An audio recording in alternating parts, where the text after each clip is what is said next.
forward. Along the highways of Burma there is placed, at regular distances away from the dust of the road, and under the cool shade of a group of trees, a small wooden building called a rest house, where the weary traveler may rest a while, and allay his thirst and assuage his hunger and fatigue by partaking of the food and water which the kindly inhabitants place there as a religious duty. Along the great highway of life there are such resting places, away from the heat of passion and the dust of disappointment, under the cool and refreshing shade of lowly wisdom, are the humble, unimposing rest houses of peace, and the little, almost unnoticed, byways of blessedness, where alone the weary and footsore can find strength and healing. Nor can these byways be ignored without suffering. Along the great road of life, hurrying, and eager to reach some elusive goal, presses the multitude, despising the apparently insignificant rest houses of true thought, not heeding the narrow little byways of blessed action, which they regard as unimportant, and hour by hour men are fainting and falling, and numbers that cannot be counted perish of heart hunger,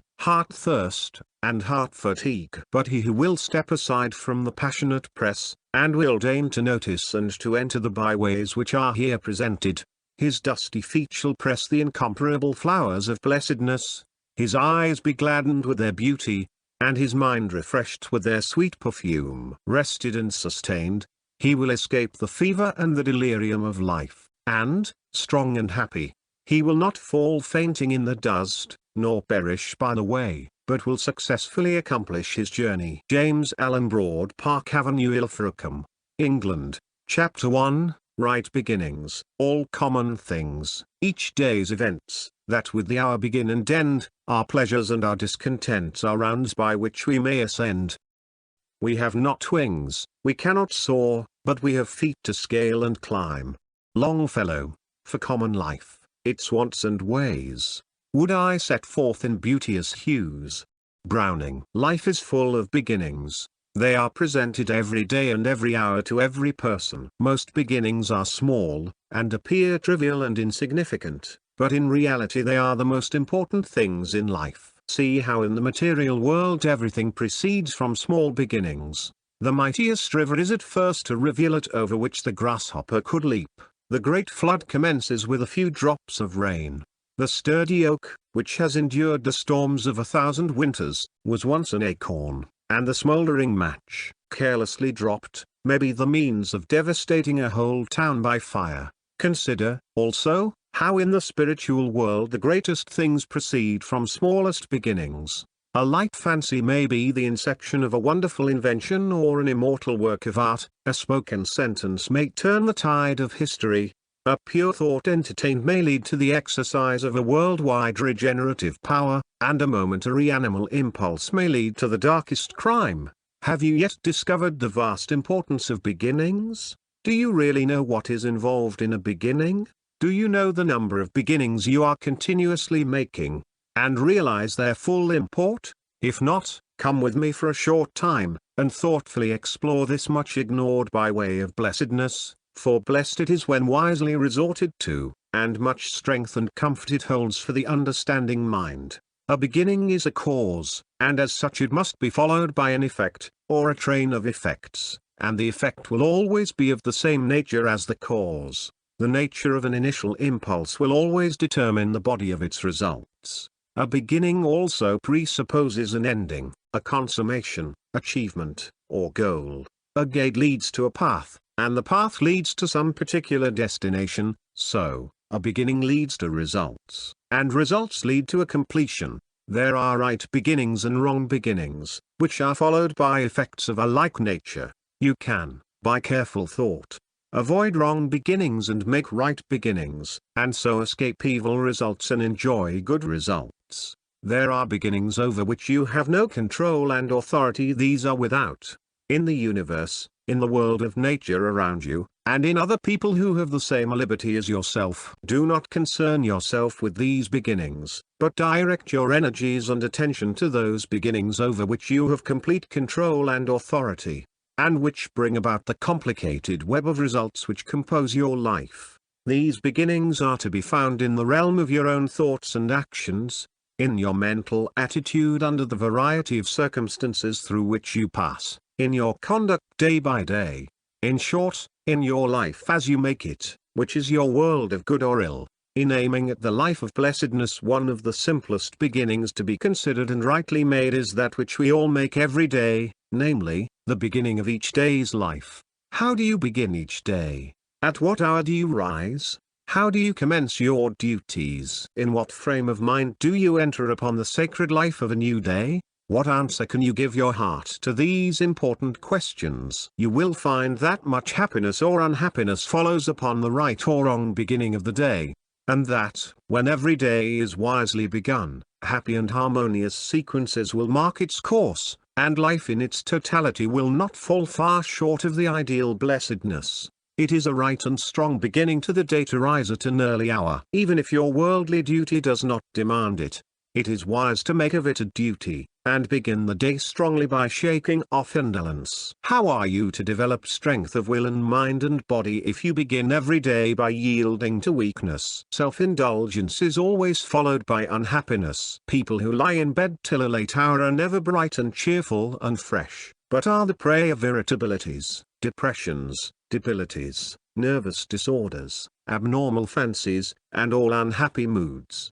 This is the heavy price which they have to pay for their daily indulgence.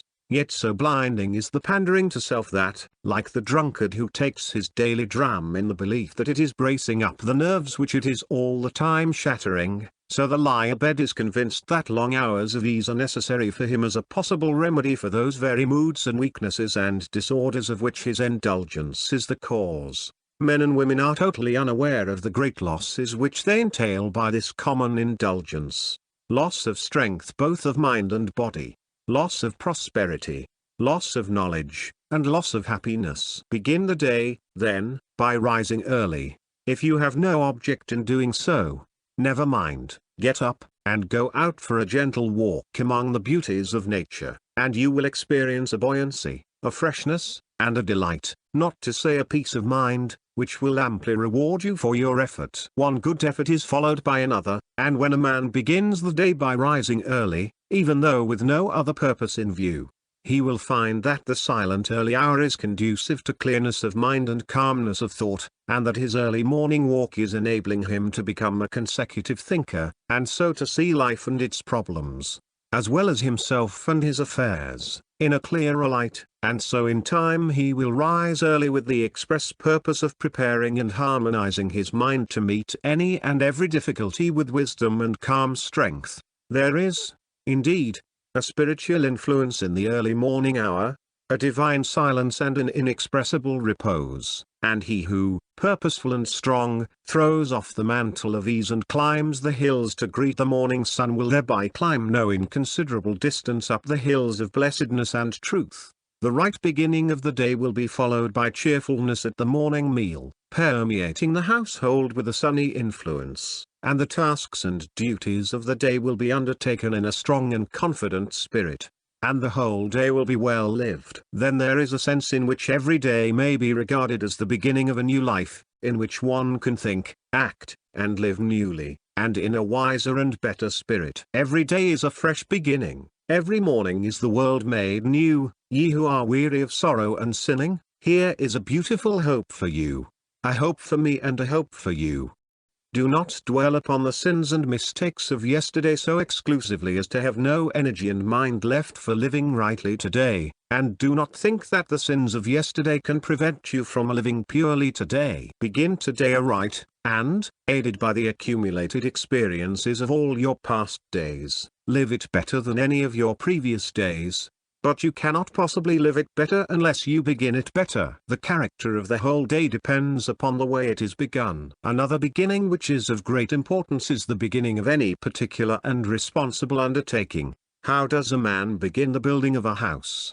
He first secures a plan of the proposed edifice and then proceeds to build according to the plan, scrupulously following it in every detail, beginning with the foundation. Should he neglect the beginning, namely, the obtaining of a mathematical plan, his labor would be wasted, and his building, should it reach completion without tumbling to pieces, would be insecure and worthless. The same law holds good in any important work.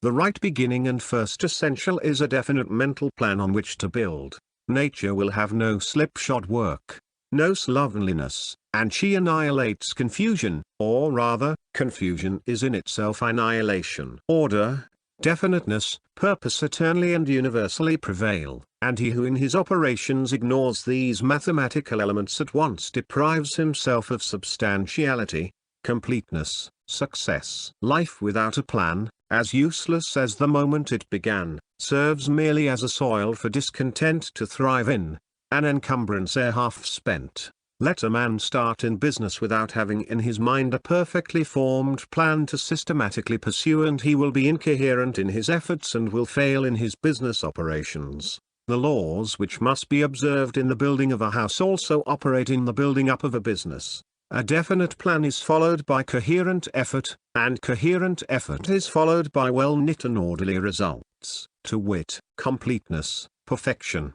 success, happiness. But not only mechanical and commercial enterprise, all undertakings, of whatsoever nature, come under this law. The author's book, the artist's picture, the orator's speech, the reformer's work, the inventor's machine, the general's campaign, are all carefully planned in the mind before the attempt to actualize them is commenced, and in accordance with the unity, solidarity, and perfection of the original mental plan will be the actual and ultimate success of the undertaking.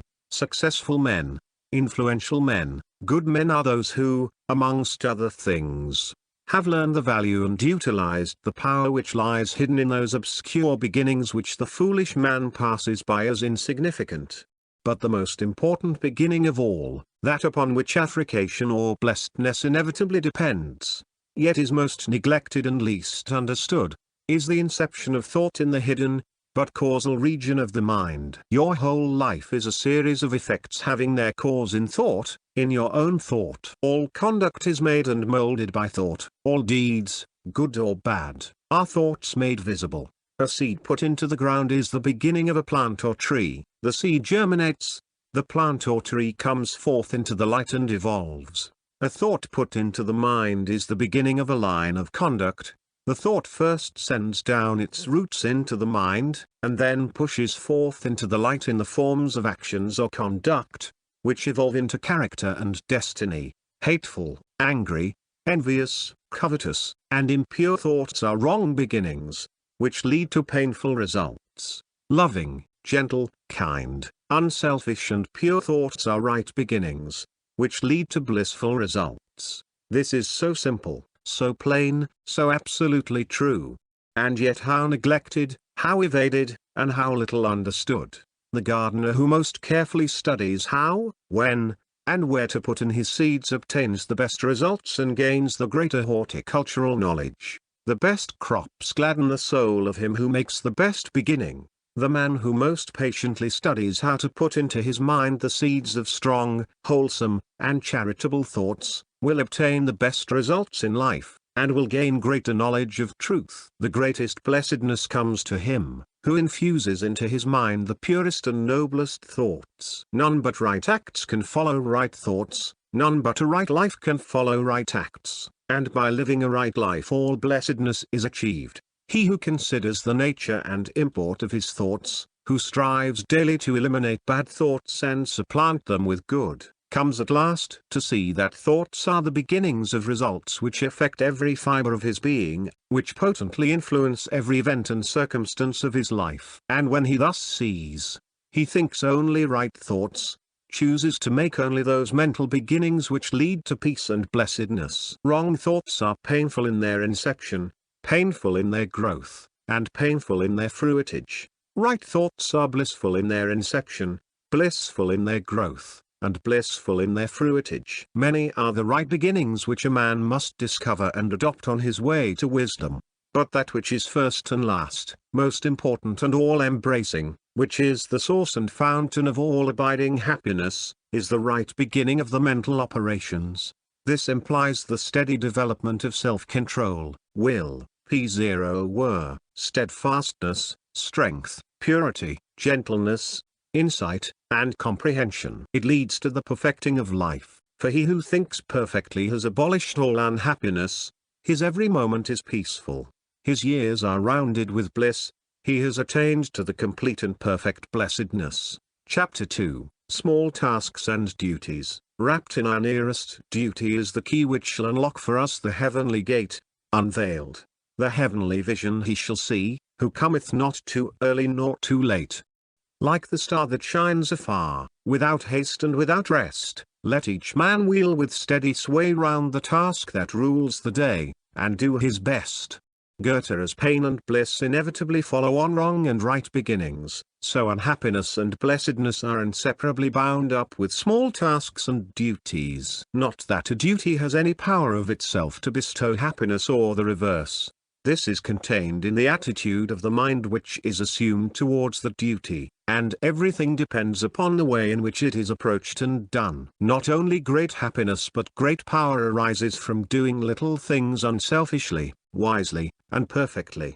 For life in its totality is made up of little things. Wisdom inheres in the common details of everyday existence, and when the parts are made perfect the whole will be without blemish. Everything in the universe is made up of little things, and the perfection of the great is based upon the perfection of the small. If any detail of the universe were imperfect, the whole would be imperfect. If any particle were omitted, the aggregate would cease to be. Without a grain of dust there could be no world, and the world is perfect because the grain of dust is perfect. Neglect of the small is confusion of the great. The snowflake is as perfect as the star, the dewdrop is as symmetrical as the planet. The microbe is not less mathematically proportioned than the man. By laying stone upon stone, plumbing and fitting each with perfect adjustment, the temple at last stands forth in all its architectural beauty. There, small precedes the great. The small is not merely the apologetic attendant of the great, it is its master and informing genius. Vain men are ambitious to be great, and look about to do some great thing, ignoring and despising the little tasks which call for immediate attention, and in the doing of which there is no vainglory, regarding such trivialities as beneath the notice of great men. The fool lacks knowledge because he lacks humility, and, inflated with the thought of self-importance, he aims at impossible things. The great man has become such by the scrupulous and unselfish attention which he has given to small duties. He has become wise and powerful by sacrificing ambition and pride in the doing of those necessary things which evoke no applause and promise no reward. He never sought greatness.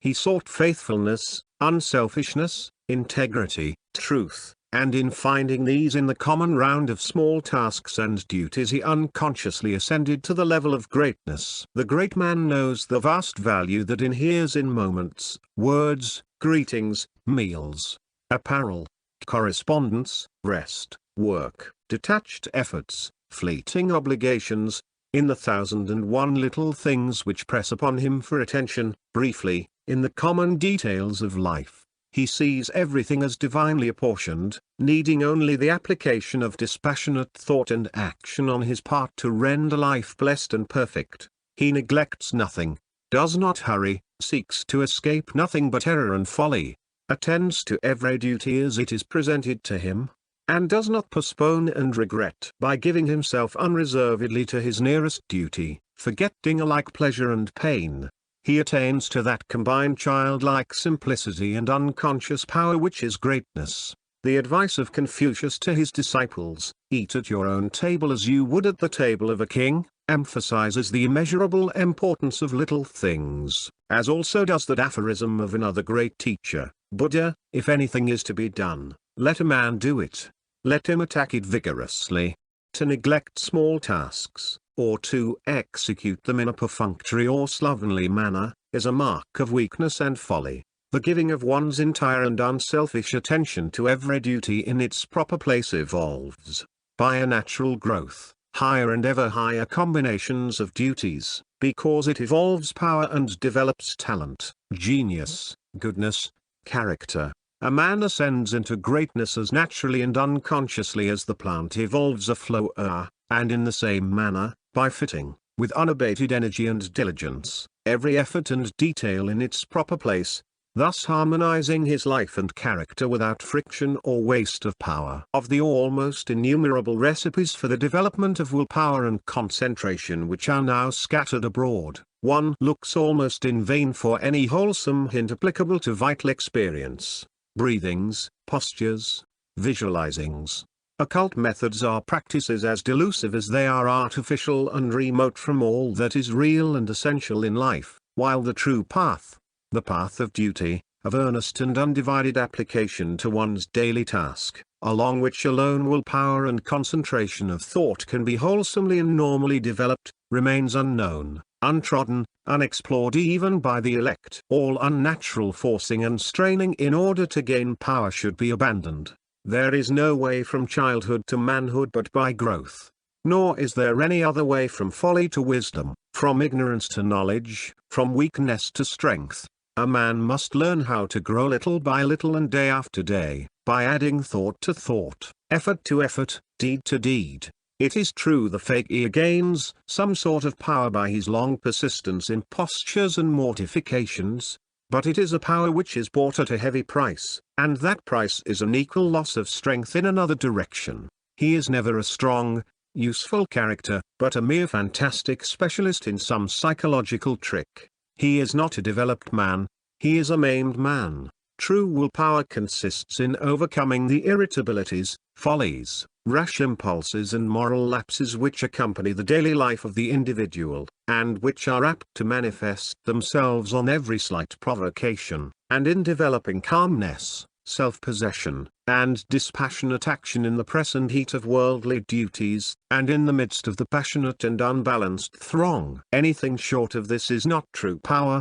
and this can only be developed along the normal pathway of steady growth in executing ever more and more masterfully, unselfishly, and perfectly the daily round of legitimate tasks and pressing obligations. The master is not he whose psychological accomplishments, rounded by mystery and wonder, leave him in unguarded moments the prey of irritability, of regret, of peevishness, or other petty folly or vice, but he whose mastery is manifested in fortitude, non-resentment, steadfastness, calmness, and infinite patience. The true master is master of himself. Anything other than this is not mastery but delusion. The man who sets his whole mind on the doing of each task as it is presented, who puts into it energy and intelligence, shutting all else out from his mind, and striving to do that one thing, no matter how small, completely and perfectly, detaching himself from all reward in his task,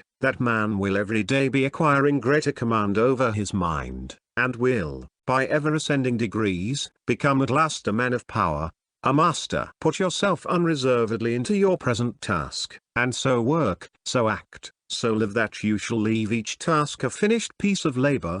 This is the true way to the acquisition of will, power, concentration of thought, and conservation of energy. Look not about for magical formulas, for strained and artificial methods. Every resource is already with you and within you. You have but to learn how wisely to apply yourself in that place which you now occupy. Until this is done, those other and higher places which are waiting for you cannot be taken possession of, cannot be reached. There is no way to strength and wisdom but by acting strongly and wisely in the present moment, and each present moment reveals its own task. The great man, the wise man does small things greatly, regarding nothing as trivial that is necessary. The weak man, the foolish man, does small things carelessly, and meanly, hankering the while after some greater work for which, in his neglect and inability in small matters, he is ceaselessly advertising his incapacity. The man who governs himself is always more ambitious to govern others and assume important responsibilities. Whoso neglects a thing which he suspects he ought to do because it seems too small a thing is deceiving himself. It is not too little but too great for him that he doeth it not. And just as the strong doing of small tasks leads to greater strength, so the doing of those tasks weakly leads to greater weakness. What a man is in his fractional duties that he is in the aggregate of his character. Weakness is as great a source of suffering as sin, and there can be no true blessedness until some measure of strength of character is evolved. The weak man becomes strong by attaching value to little things and doing them accordingly. The strong man becomes weak by falling into looseness and neglect concerning small things, thereby forfeiting his simple wisdom and squandering his energy. Herein we see the beneficent operation of that law of growth which is expressed in the little understood words, "To him that hath shall be given, and from him that hath not shall be taken away even that which he hath." Man instantly gains or loses by every thought he thinks, every word he says, every act he does, and every work to which he puts hand and heart. His character from moment to moment is a graduating quantity, to or from which some measure of good is added or subtracted during every moment, and the gain or loss is involved, even to absoluteness, in each thought, word, and deed as these follow each other in rapid sequence. He who masters the small becomes the rightful possessor of the great. He who is mastered by the small can achieve no superlative victory. Life is a kind of cooperative trust in which the whole is of the nature of, and dependent upon, the unit. A successful business, a perfect machine, a glorious temple, or a beautiful character is evolved from the perfect adjustment of a multiplicity of parts. The foolish man thinks that little faults, little indulgences, little sins, are of no consequence. He persuades himself that so long as he does not commit flagrant immoralities he is virtuous, and even holy. But he is thereby deprived of virtue, and holiness, and the world knows him accordingly. It does not reverence, adore, and love him, it passes him by. He is reckoned of no account, his influence is destroyed. The efforts of such a man to make the world virtuous, his exhortations to his fellow men to abandon great vices, are empty of substance and barren of fruitage. The insignificance which he attaches to his small vices permeates his whole character and is the measure of his manhood. He is regarded as an insignificant man. The levity with which he commits his errors and publishes his weakness comes back to him in the form of neglect and loss of influence and respect. He is not sought after, for who will seek to be taught of folly? His work does not prosper, for who will lean upon a reed? His words fall upon deaf ears, for they are void of practice, wisdom, and experience. And who will go after an echo? The wise man, or he who is becoming wise, sees the danger which lurks in those common personal faults which men mostly commit thoughtlessly and with impunity.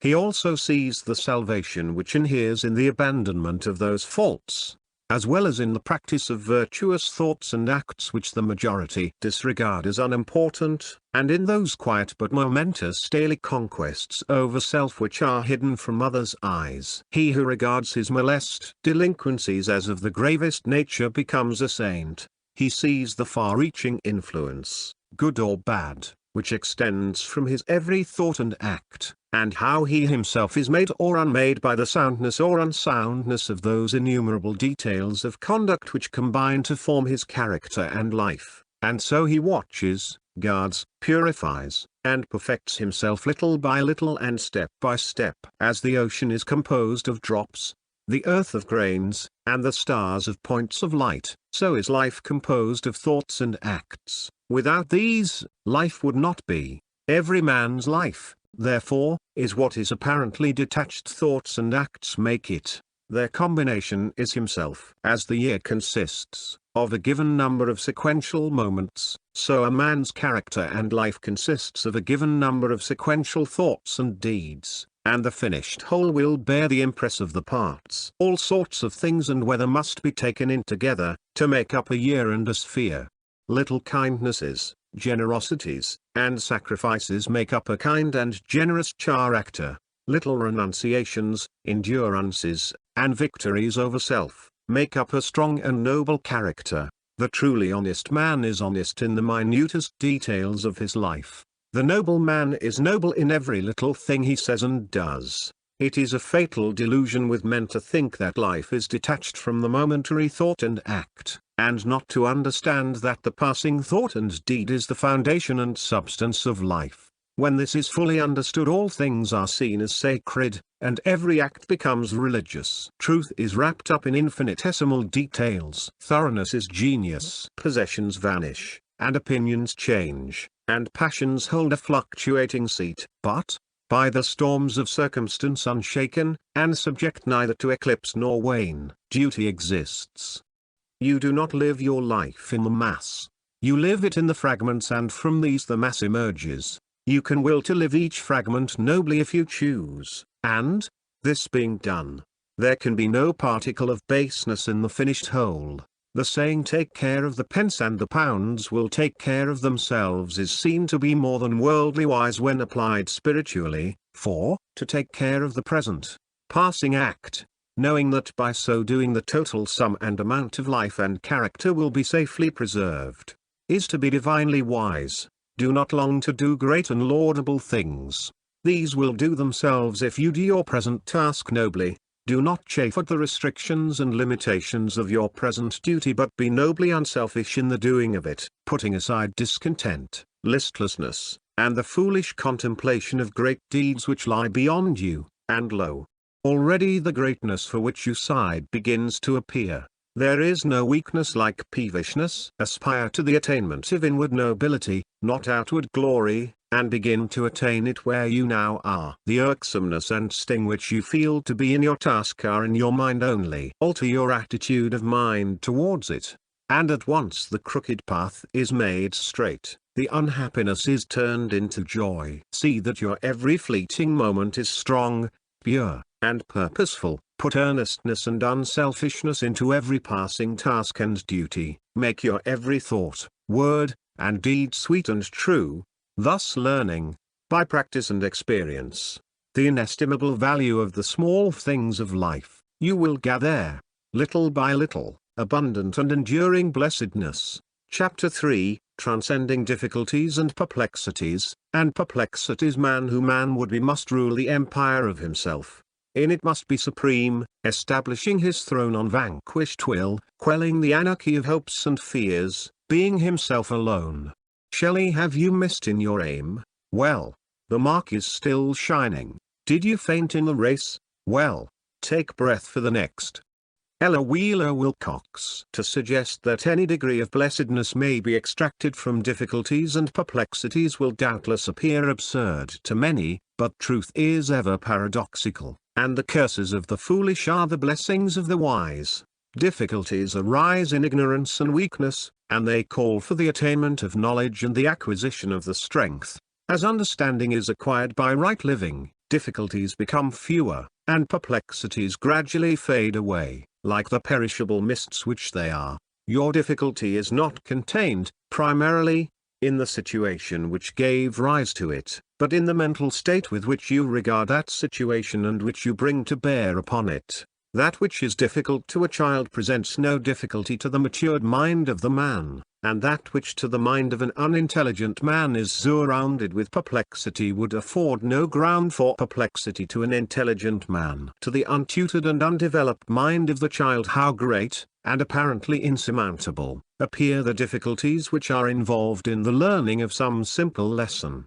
How many anxious and laborious hours and days, or even months, its solution costs, and frequently, how many tears are shed in hopeless contemplation of the unmastered, and apparently insurmountable, wall of difficulty. Yet the difficulty is in the ignorance of the child only, and its conquest and solution is absolutely necessary for the development of intelligence and for the ultimate welfare, happiness, and usefulness of the child. Even so is it with the difficulties of life with which older children are confronted, and which it is imperative, for their own growth and development, that they should solve and surmount.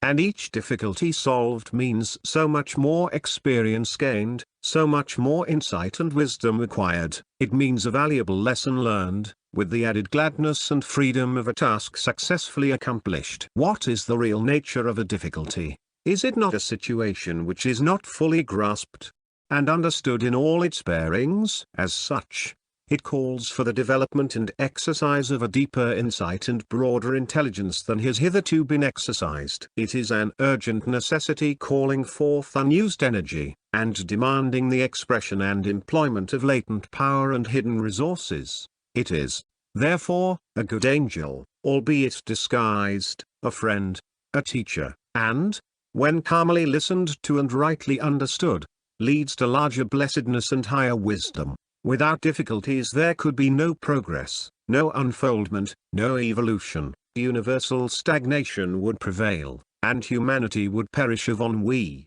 Let a man rejoice when he is confronted with obstacles, for it means that he has reached the end of some particular line of indifference or folly, and is now called upon to summon up all his energy and intelligence in order to extricate himself, and to find a better way, that the powers within him are crying out for greater freedom, for enlarged exercise and scope. No situation can be difficult of itself. It is the lack of insight into its intricacies, and the want of wisdom in dealing with it, which give rise to the difficulty. Immeasurable, therefore, is the gain of a difficulty transcended. Difficulties do not spring into existence arbitrarily and accidentally. They have their causes, and are called forth by the law of evolution itself, by the growing necessities of the man's being. Herein resides their blessedness. There are ways of conduct which end inevitably in complications and perplexities, and there are ways of conduct which lead, just as inevitably, out of troublesome complexities. Howsoever tightly a man may have bound himself round, he can always unbind himself. Into whatsoever morasses of trouble and trackless wastes of perplexity he may have ignorantly wandered, he can always find his way out again, can always recover the lost highway of uninvolved simplicity which leads, straight and clear, to the sunny city of wise and blessed action. But he will never do this by sitting down and weeping in despair, nor by complaining and worrying and aimlessly wishing he were differently situated. His dilemma calls for alertness, logical thought, and calm calculation. His position requires that he shall strongly command himself, that he shall think and search, and rouse himself to strenuous and unremitting exertion in order to regain himself. Worry and anxiety only serve to heighten the gloom and exaggerate the magnitude of the difficulty. If he will but quietly take himself to task, and retrace, in thought, the more or less intricate way by which he has come to his present position, he will soon perceive where he made mistakes, will discover those places where he took a false turn, and where a little more thoughtfulness, judgment, economy, or self-denial would have saved him. He will see how, step by step, he has involved himself, and how a riper judgment and clearer wisdom would have enabled him to take an altogether different and truer course. Having proceeded thus far, and extracted from his past conduct this priceless grain of golden wisdom, his difficulty will already have assumed less impregnable proportions, and he will then be able to bring to bear upon it the searchlight of dispassionate thought, to thoroughly anatomize it, to comprehend it in all its details, and to perceive the relation which those details bear to the motive source of action and conduct within himself. This being done, the difficulty will have ceased, for the straight way out of it will plainly appear, and the man will thus have learned, for all time, his lesson, will have gained an item of wisdom and a measure of blessedness of which he can never again be deprived. Just as there are ways of ignorance, selfishness, folly, and blindness which end in confusion and perplexity, so there are ways of knowledge, self-denial, wisdom, and insight which lead to pleasant and peaceful consummations. He who knows this will meet difficulties in a courageous spirit, and, in overcoming them, will evolve truth out of error, bliss out of pain, and peace out of perturbation. No man can be confronted with a difficulty which he has not the strength to meet and subdue. Worry is not merely useless, it is folly, for it defeats that power and intelligence which is otherwise equal to the task. Every difficulty can be overcome if rightly dealt with. Anxiety is, therefore, unnecessary. The task which cannot be overcome ceases to be a difficulty, and becomes an impossibility. And anxiety is still unnecessary, for there is only one way of dealing with an impossibility, namely, to submit to it. The inevitable is the best. Hardly know, when half gods go, the gods arrive. And just as domestic, social, and economic difficulties are born of ignorance and lead to riper knowledge, so every religious doubt, every mental perplexity, every heart-beclouding shadow, presages greater spiritual gain, is prophetic of a brighter dawn of intelligence for him on whom it falls. It is a great day in the life of a man, though at the time he knows it not. when bewildering perplexities concerning the mystery of life take possession of his mind, for it signifies that his era of dead indifference, of animal sloth, of mere vegetative happiness, has come to an end, and that henceforth he is to live as an aspiring, self-evolving being, no longer a mere human animal.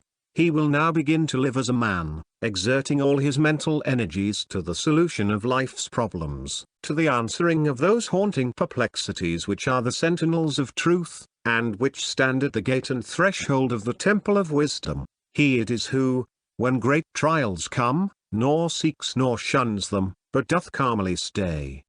Nor will he ever rest again in selfish ease and listless ignorance, nor sleekly sate himself upon the swine's husks of fleshly pleasures, nor find a hiding place from the ceaseless whisperings of his Heart's dark and indefinable interrogatories. The divine within him has awakened.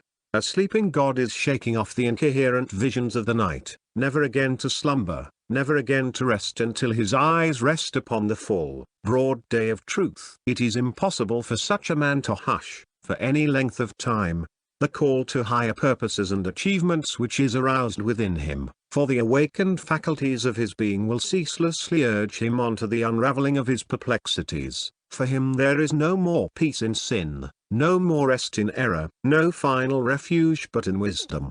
Great will be the blessedness of such a man when, conscious of the ignorance of which his doubts and perplexities are born, and acknowledging and understanding that ignorance, not striving to hide himself from it, he earnestly applies himself to its removal, seeks unremittingly, day after day, for that pathway of light which shall enable him to dispel all the dark shadows, dissolve his doubts, and find the solution to all his pressing problems. And as a child is glad when it has mastered a lesson long toiled over, just so a man's heart becomes light and free when he has satisfactorily met some worldly difficulty. Even so, but to a far greater degree, is the heart of man rendered joyous and peaceful when some vital and eternal question which has been long brooded over and grappled with is at last completely answered, and its darkness is forever dispelled. Do not regard your difficulties and perplexities as portentous of ill, by so doing you will make them ill, but regard them as prophetic of good, which, indeed, they are. Do not persuade yourself that you can evade them. You cannot. Do not try to run away from them. This is impossible, for wherever you go they will still be there with you, but meet them calmly and bravely, confront them with all the dispassion and dignity which you can command, weigh up their proportions, analyze them, grasp their details, measure their strength, understand them, attack them, and finally vanquish them. Thus, will you develop strength and intelligence. Thus will you enter one of those byways of blessedness which are hidden from the superficial gaze. Chapter 4, Burden, Dropping. This to me is life, that if life be a burden, I will join to make it but the burden of a song. Bailey, have you heard that it was good to gain the day? I also say it is good to fall. Battles are lost in the same spirit in which they are won. Walt Whitman. We hear and read much about burden bearing, but of the better way of burden dropping very little is heard or known. Yet why should you go about with an oppressive weight at your heart when you might relieve yourself of it and move amongst your fellows heart-free and cheerful? No man carries a load upon his back except to necessarily transfer something from one place to another. He does not saddle his shoulders with a perpetual burden, and then regard himself as a martyr for his pains. And why should you impose upon your mind a useless burden, and then add to its weight the miseries of self-condolence and self-pity? Why not abandon both your load and your misery, and thus add to the gladness of the world by first making yourself glad? Zero reason can justify, and no logic support, the ceaseless carrying of a grievous load. As in things material, a load is only undertaken as a necessary means of transference, and is never a source of sorrow. So in things spiritual, a burden should only be taken up as a means towards some good and necessary end, which, when attained, the burden is put aside. And the carrying of such a burden, far from being a source of grief, would be a cause for rejoicing. We say that bodily mortifications which some religious ascetics inflict upon themselves are unnecessary and vain, and are the mental mortifications which so many people inflict upon themselves less unnecessary and vain. Where is the burden which should cause unhappiness or sorrow? It does not exist. If a thing is to be done, let it be done cheerfully, and not with inward groanings and lamentations. It is of the highest wisdom to embrace necessity as a friend and guide. It is of the greatest folly to scowl upon necessity as an enemy, and to wish or try to overcome or avoid her. We meet our own at every turn, and duties only become oppressive loads when we refuse to recognize and embrace them. He who does any necessary thing in a niggardly and complaining spirit, hunting the while after unnecessary pleasures, lashes himself with the scorpions of misery and disappointment, and imposes upon himself a doubly weighted burden of weariness and unrest under which he incessantly groans. Wake thou, O self, to better things, to yonder heights uplift thy wings, take up the psalm of life anew, sing of the good, sing of the true, sing of full victory or wrong, make thou a richer, sweeter song, out of thy doubting, care and pain weave thou a joyous, glad refrain, out of thy thorns a crown weave thou of rare rejoicing. Sing thou, now. I will give my cheerful, unselfish, and undivided attention to the doing of all those things which enter into my compact with life, and, though I walk under colossal responsibilities, I shall be unconscious of any troublesome weight or grievous burden. You say a certain thing, a duty, a companionship, or a social obligation, troubles you, is burdensome, and you resign yourself to oppression with the thought, I have entered into this, and will go through with it, but it is a heavy and grievous work. But is the thing really burdensome, or is it your selfishness that is oppressing you? I tell you that that very thing which you regard as so imprisoning a restriction is the first gateway to your emancipation. That work which you regard as a perpetual curse contains for you the actual blessedness which you vainly persuade yourself lies in another and unapproachable direction. All things are mirrors in which you see yourself reflected, and the gloom which you perceive in your work is but a reflection of that mental state which you bring to it. Bring a right, an unselfish, state of heart to the thing, and lo! It is at once transformed, and becomes a means of strength and blessedness, reflecting back that which you have brought to it. If you bring a scowling face to your looking glass, will you complain of the glass that it glowers upon you with a deformed visage? Or will you put your face right, and so get back from the reflector a more pleasing countenance? If it is right and necessary that a thing should be done, then the doing of it is good, and it can only become burdensome in wishing not to do it. The selfish wish makes the thing appear evil. If it is neither right nor necessary that a thing should be done, then the doing of it in order to gain some coveted pleasure is folly, which can only lead to burdensome issues. The duty which you shirk is your approving angel. The pleasure which you race after is your flattering enemy. Foolish man! When will you turn round and be wise? It is the beneficence of the universe that it is everywhere, and at all times, urging its creatures to wisdom as it demands coherence of its atoms. That folly and selfishness entail suffering in ever-increasing degrees of intensity is preservative and good.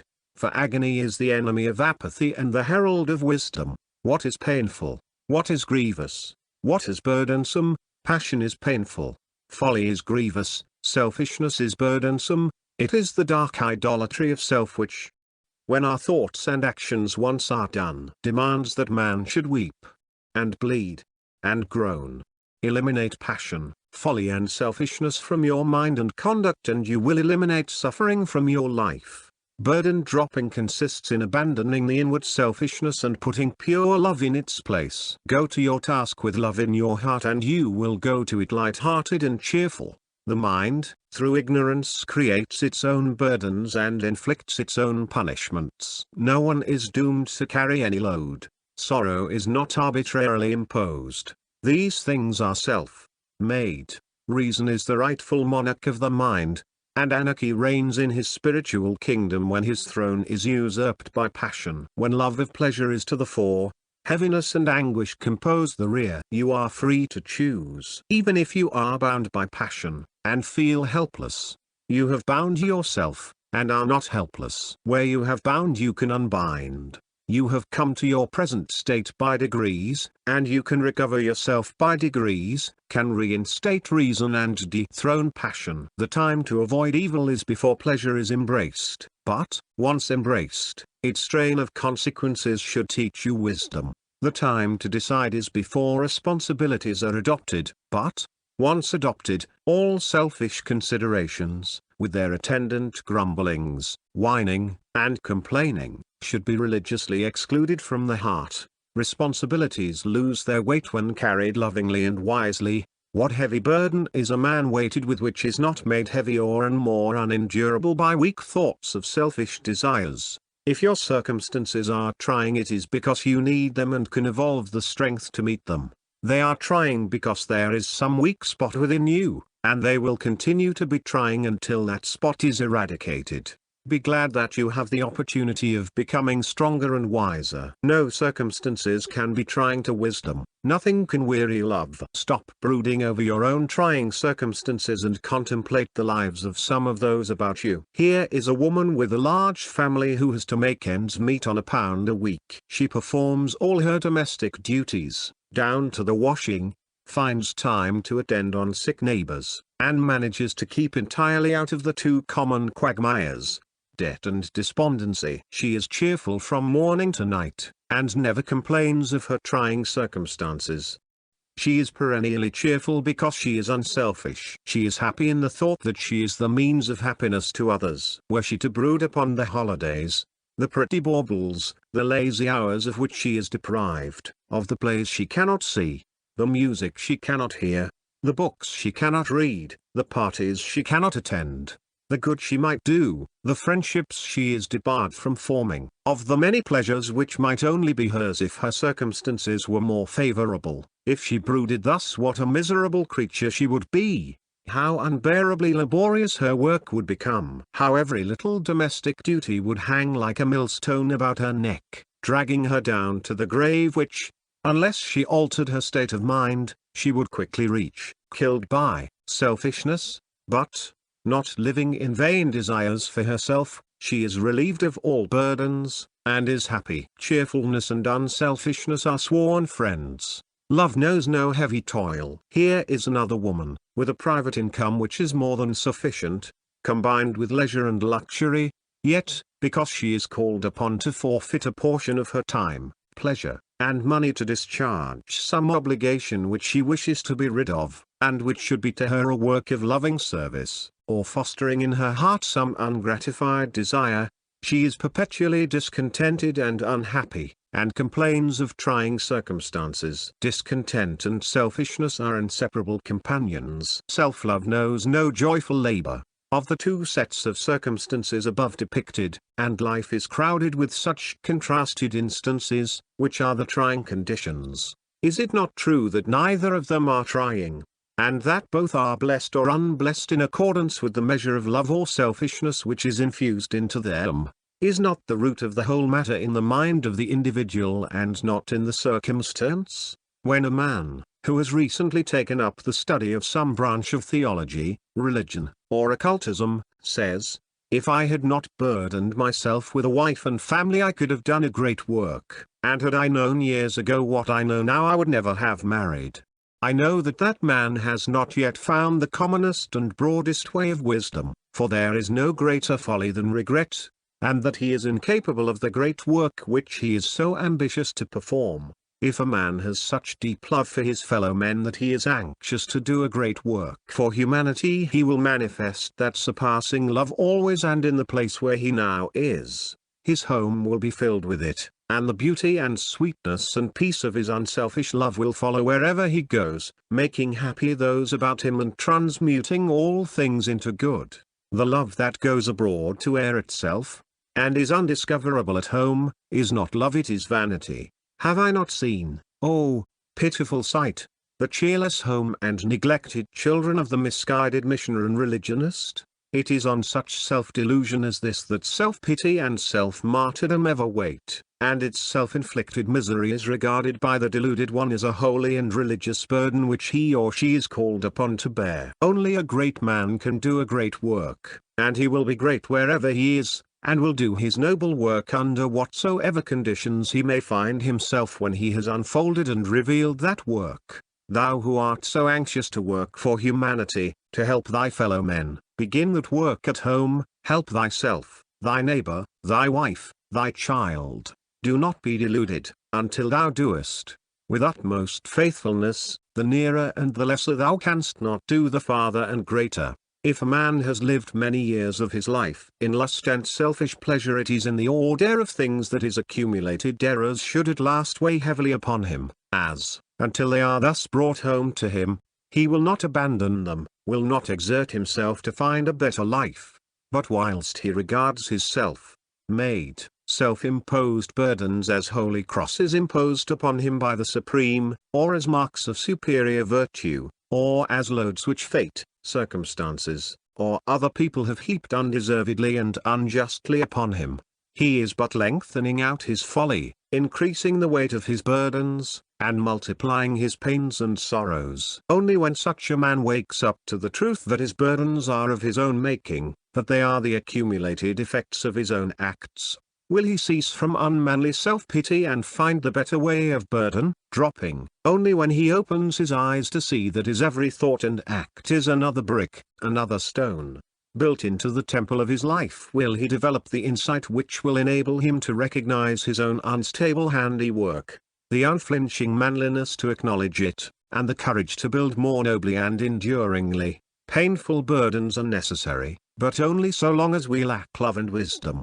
The temple of blessedness lies beyond the outer courts of suffering and humiliation, and to reach it the pilgrim must pass through the outer courts. For a time he will linger in the outer, but only so long as, through his own imperfect understanding, he mistakes it for the inner. While he pities himself and confounds suffering with holiness, he will remain in suffering. But when, casting off the last unholy rag of self-pity, he perceives that suffering is a means and not an end, that it is a state self-originated and self-propagated, then, converted and right-minded, he will rapidly pass through the outer courts, and reach the inner abode of peace. Suffering does not originate in the perfect but in the imperfect. It does not mark the complete but the incomplete. It can, therefore, be transcended. Its self-born cause can be found, investigated, comprehended, and forever removed. It is true therefore, that we must pass through agony to rest, through loneliness to peace, but let the sufferer not forget that it is a passing through, that the agony is a gateway and not a habitation, that the loneliness is a pathway and not a destination, and that a little farther on he will come to the painless and blissful repose. Little by little is a burden accumulated, imperceptibly and by degrees is its weight increased. A thoughtless impulse, a gross self-indulgence, a blind passion yielded to and gratified again and again, an impure thought fostered, a cruel word uttered, a foolish thing done time after time, and at last the gathered weight of many follies becomes oppressive. At first, and for a time, the weight is not felt, but it is being added to day after day, and the time comes when the accumulated burden is felt in all its galling weight, when the bitter fruits of selfishness are gathered, and the heart is troubled with the weariness of life. When this period arrives, let the sufferer look to himself, let him search for the blessed way of burden dropping, finding which he will find wisdom to live better, purity to live sweeter, love to live nobler, will find, in the reversal of that conduct by which his burdens were accumulated, light-hearted nights and days, cheerful action, and unclouded joy. Come out of the world, come above it, up over its crosses and graves. Though the green earth is fair and I love it, we must love it as masters, not slaves. Come up where the dust never rises but only the perfume of flowers. And your life shall be glad with surprises of beautiful hours. Chapter 5, Hidden Sacrifices. What need hath man of Eden past, or paradise to come, when heaven is round us and within ourselves? Lowliness is the base of every virtue. Who goes the lowest, builds, doubt not, the safest. Bailey. Truth is within ourselves. It takes no rise from outward things. Wait till you may believe. Browning. It is one of the paradoxes of truth that we gain by giving up, we lose by greedily grasping. Every gain in virtue necessitates some loss in vice. Every accession of holiness means some selfish pleasure yielded up, and every forward step on the path of truth demands the forfeit of some self-assertive error. He who would be clothed in new garments must first cast away the old, and he who would find the true must sacrifice the false. The gardener digs in the weeds in order that they may feed, with their decay, the plants which are good for food, and the tree of wisdom can only flourish on the compost of uprooted follies. Growth, gain, necessitates sacrifice. Loss, the true life, the blessed life, the life that is not tormented with passions and pains, is reached only through sacrifice. Not necessarily the sacrifice of outward things, but the sacrifice of the inward errors and defilements, for it is these, and these only, which bring misery into life. It is not the good and true that needs to be sacrificed but the evil and false. Therefore all sacrifice is ultimately gain, and there is no essential loss. Yet at first the loss seems great, and the sacrifice is painful, but this is because of the self-delusion and spiritual blindness which always accompany selfishness, and pain must always accompany the cutting away of some selfish portion of one's nature. When the drunkard resolves to sacrifice his lust for strong drink, he passes through a period of great suffering, and he feels that he is forfeiting a great pleasure. But when his victory is complete, when the lust is dead, and his mind is calm and sober, then he knows that he has gained incalculably by the giving up of his selfish animal pleasure. What he has lost was evil and false and not worth keeping. Nay, its keeping entailed continual misery, but what he has gained in character, in self-control, in soberness had greater peace of mind, is good and true, and it was necessary that he should acquire it. So it is with all true sacrifice. It is at first, and until it is completed, painful, and this is why men shrink from it. They cannot see any purpose in abstaining from and overcoming selfish gratification. It seems to them like losing so much that is sweet, seems to them like courting misery, and giving up all happiness and pleasure. And this must be so, for if a man could know that by giving up his particular forms of selfishness his gain in happiness would be immeasurably greater, unselfishness, which is now so difficult of attainment, would then be rendered infinitely more difficult of achievement. For his desire for the greater gain, his selfishness, would thereby be greatly intensified. No man can become unselfish, and thereby arrive at the highest bliss, until he is willing to lose, looking for neither gain nor reward. It is this state of mind which constitutes unselfishness. A man must be willing to humbly sacrifice his selfish habits and practices because they are untrue and unworthy, and for the happiness of those about him, without expecting any reward or looking for any good to accrue to himself. Nay, he must be prepared to lose for himself, to forfeit pleasure and happiness, even life itself, if by so doing he can make the world more beautiful and happy. But does he lose? Does the miser lose when he gives up his lust for gold? Does the thief lose when he abandons stealing? Does the libertine lose when he sacrifices his unworthy pleasures? No man loses by the sacrifice of self, or some portion of self. Nevertheless, he thinks he will lose by so doing, and because he so thinks he suffers, and this is where the sacrifice comes in. This is where he gains by losing. All true sacrifice is within, it is spiritual and hidden, and is prompted by deep humility of heart. Nothing but the sacrifice of self can avail, and to this must all men come sooner or later during their spiritual evolution. But in what does this self-abnegation consist? How is it practiced? Where is it sought and found? It consists in overcoming the daily proneness to selfish thoughts and acts. It is practiced in our common intercourse with others, and it is found in the hour of tumult and temptation. There are hidden sacrifices of the heart which are infinitely blessed both to him that makes them and those for whom they are made, albeit their making costs much effort and some pain. Men are anxious to do some great thing, to perform some great sacrifice which lies beyond the necessities of their experience, while all the time, perhaps, they are neglecting the one thing needful, are blind to that sacrifice which by its very nearness is rendered imperative. Where lurks your besetting sin? Where lies your weakness? Where does temptation assail you most strongly? there shall you make your first sacrifice, and shall find thereby the way unto your peace. Perhaps it is anger or unkindness. Are you prepared to sacrifice the angry impulse and word, the unkind thought and deed? Are you prepared to silently endure abuse, attack, accusation, and unkindness, refusing to pay back these in their own coin? Nay, more, are you prepared to give in return for these dark follies kindness and loving protection? If so, then you are ready to make those hidden sacrifices which lead to beautiful bliss. If you are given to anger or unkindness, offer it up. These hard, cruel, and wrong conditions of mind never brought you any good. They can never bring you anything but unrest, misery, and spiritual blindness. Nor can they ever bring to others anything but unhappiness. Perhaps you will say, but he was unkind to me first, he treated me unjustly. Perhaps so.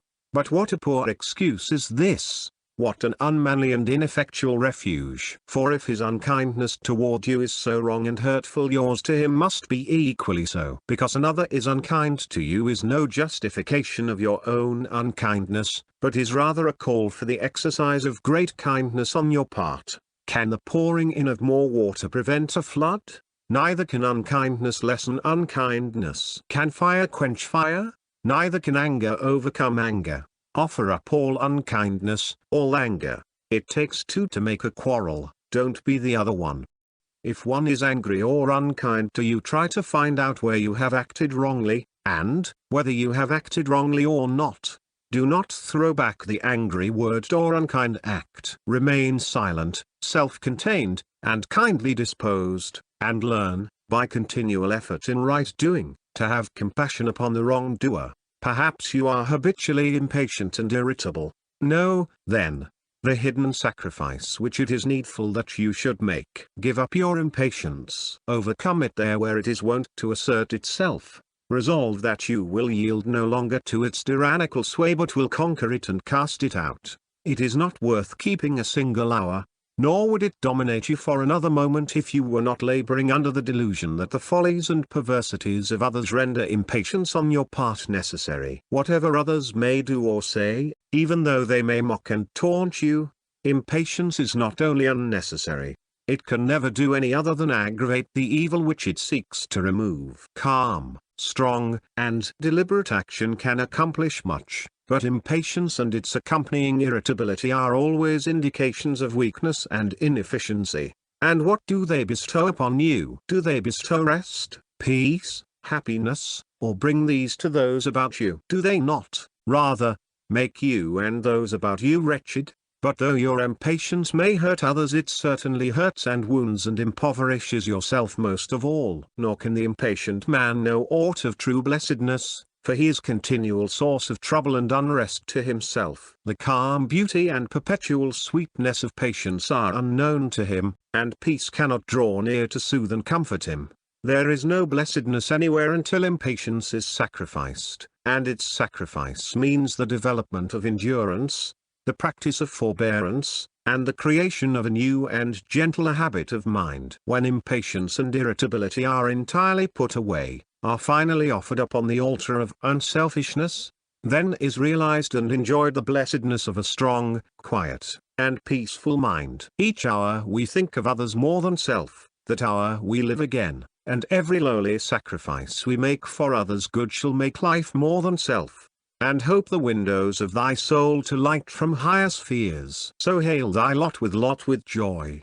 Then there are little selfish indulgences, some of which appear harmless, and are commonly fostered, but no selfish indulgence can be harmless, and men and women do not know what they lose by repeatedly and habitually succumbing to effeminate and selfish gratifications. If the God in man is to rise strong and triumphant, the beast in man must perish. The pandering to the animal nature, even when it appears innocent and seems sweet, leads away from truth and blessedness. Each time you give way to the animal within you, and feed and gratify him, he waxes stronger and more rebellious, and takes firmer possession of your mind, which should be in the keeping of truth. Not until a man has sacrificed some apparently trivial indulgence does he discover what strength, What joy, what poise of character and holy influence he has all along been losing by that gratification. Not until a man sacrifices his hankering for pleasure does he enter into the fullness of abiding joy.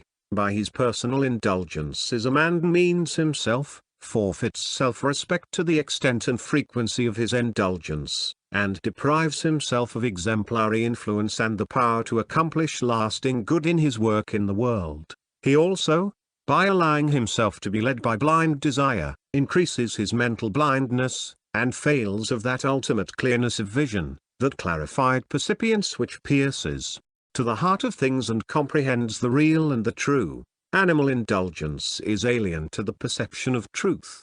By the sacrifice of his indulgences man rises above confusion and doubt, and arrives at the possession of insight and surety. Sacrifice your cherished and coveted indulgence, fix your mind on something higher, nobler, and more enduring than ephemeral pleasure, live superior to the craving for sense excitement, and you will live neither vainly nor uncertainly, very far-reaching in its effect upon others, and rich with the revelations of truth for him who makes it, is the sacrifice of self-assertion, the giving up of all interference with the lives, views, or religion of other people, substituting for it an understanding love and sympathy. Self-assertion or opinionativeness is a form of egotism or selfishness most generally found in connection with intellectualism and dialectical skill. It is blindly presumptive and uncharitable, and, more often than not, is regarded as a virtue. But when once the mind has opened to perceive the way of gentleness and self-sacrificing love, then the ignorance, deformity, and painful nature of self-assertion become apparent. The victim of self-assertion, setting up his own opinions as the standard of right and the measure of judgment, regards all those as wrong whose lives and opinions run counter to his own, and, being eager to put others right, is thereby prevented from putting himself right. His attitude of mind brings about him opposition and contradiction from people who are anxious to put him right, and this wounds his vanity and makes him miserable, so that he lives in an almost continual fever of unhappy, resentful and uncharitable thoughts. There can be no peace for such a man, no true knowledge, and no advancement until he sacrifices his desire to bend others to his own way of thinking and acting. Nor can he understand the hearts of others, and enter lovingly into their strivings and aspirations. His mind is cramped and embittered, and he is shut out from all sweet sympathy and spiritual communion. He who sacrifices the spirit of self-assertion, who in his daily contact with others put aside his prejudices and opinions, and strives both to learn from others and to understand them as they are, who allows to others perfect liberty, such as he exercises himself, to choose their own opinions, their own way in life, such a man will acquire a deeper insight, a broader charity, and a richer bliss than he has hitherto experienced, and will strike a byway of blessedness from which he has formerly shut out. Then there is the sacrifice of greed and all greedy thoughts, the willingness that others should possess rather than we, the not coveting of things for ourselves but rejoicing that they are possessed and enjoyed by others, that they bring happiness to others, the ceasing to claim one's own, and the giving up to others, unselfishly and without malice, that which they exact. This attitude of mind is a source of deep peace and great spiritual strength. It is the sacrifice of self-interest. Material possessions are temporary, and in this sense we cannot truly call them our own. They are merely in our keeping for a short time, but spiritual possessions are eternal and must ever remain with us. Unselfishness is a spiritual possession which is only secured by ceasing to covet material possessions and enjoyments, by ceasing to regard things as for our own special and exclusive pleasure, and by our readiness to yield them up for the good of others. The unselfish man, even though he finds himself involved in riches, stands aloof, in his mind, from the idea of exclusive possession, and so escapes the bitterness and fear and anxiety which ever accompany the covetous spirit. He does not regard any of his outward accretions as being too valuable to lose, but he regards the virtue of unselfishness as being too valuable to the world, to suffering humanity, to lose or cast away. And who is the blessed man? He who is ever hankering after more possessions, thinking only of the personal pleasure he can get out of them. or he who is ever ready to give up what he has for the good and happiness of others? By greed happiness is destroyed, by not greed happiness is restored. Another hidden sacrifice, one of great spiritual beauty and of powerful efficacy in the healing of human sorrows, is the sacrifice of hatred, the giving up of all bitter thoughts against others, of all malice, dislike, and resentment. Bitter thoughts and blessedness cannot dwell together. Hatred is a fierce fire that scorches up, in the heart of him who harbors it, all the sweet flowers of peace and happiness, and makes a hell of every place where it comes. Hatred has many names and many forms but only one essence, namely, burning thoughts of resentment against others. It is sometimes, by its blind votaries called by the name of religion, causing them to attack, slander, and persecute each other because they will not accept each other's views of life and death, thus filling the earth with miseries and tears. All resentment, dislike, ill thinking, and ill speaking of others is hatred, and where there is hatred there is always unhappiness. No one has conquered hatred while thoughts of resentment towards others spring up in his mind. This sacrifice is not complete until a man can think kindly of those who try to do him wrong. Yet it must be made before true blessedness can be realized and known.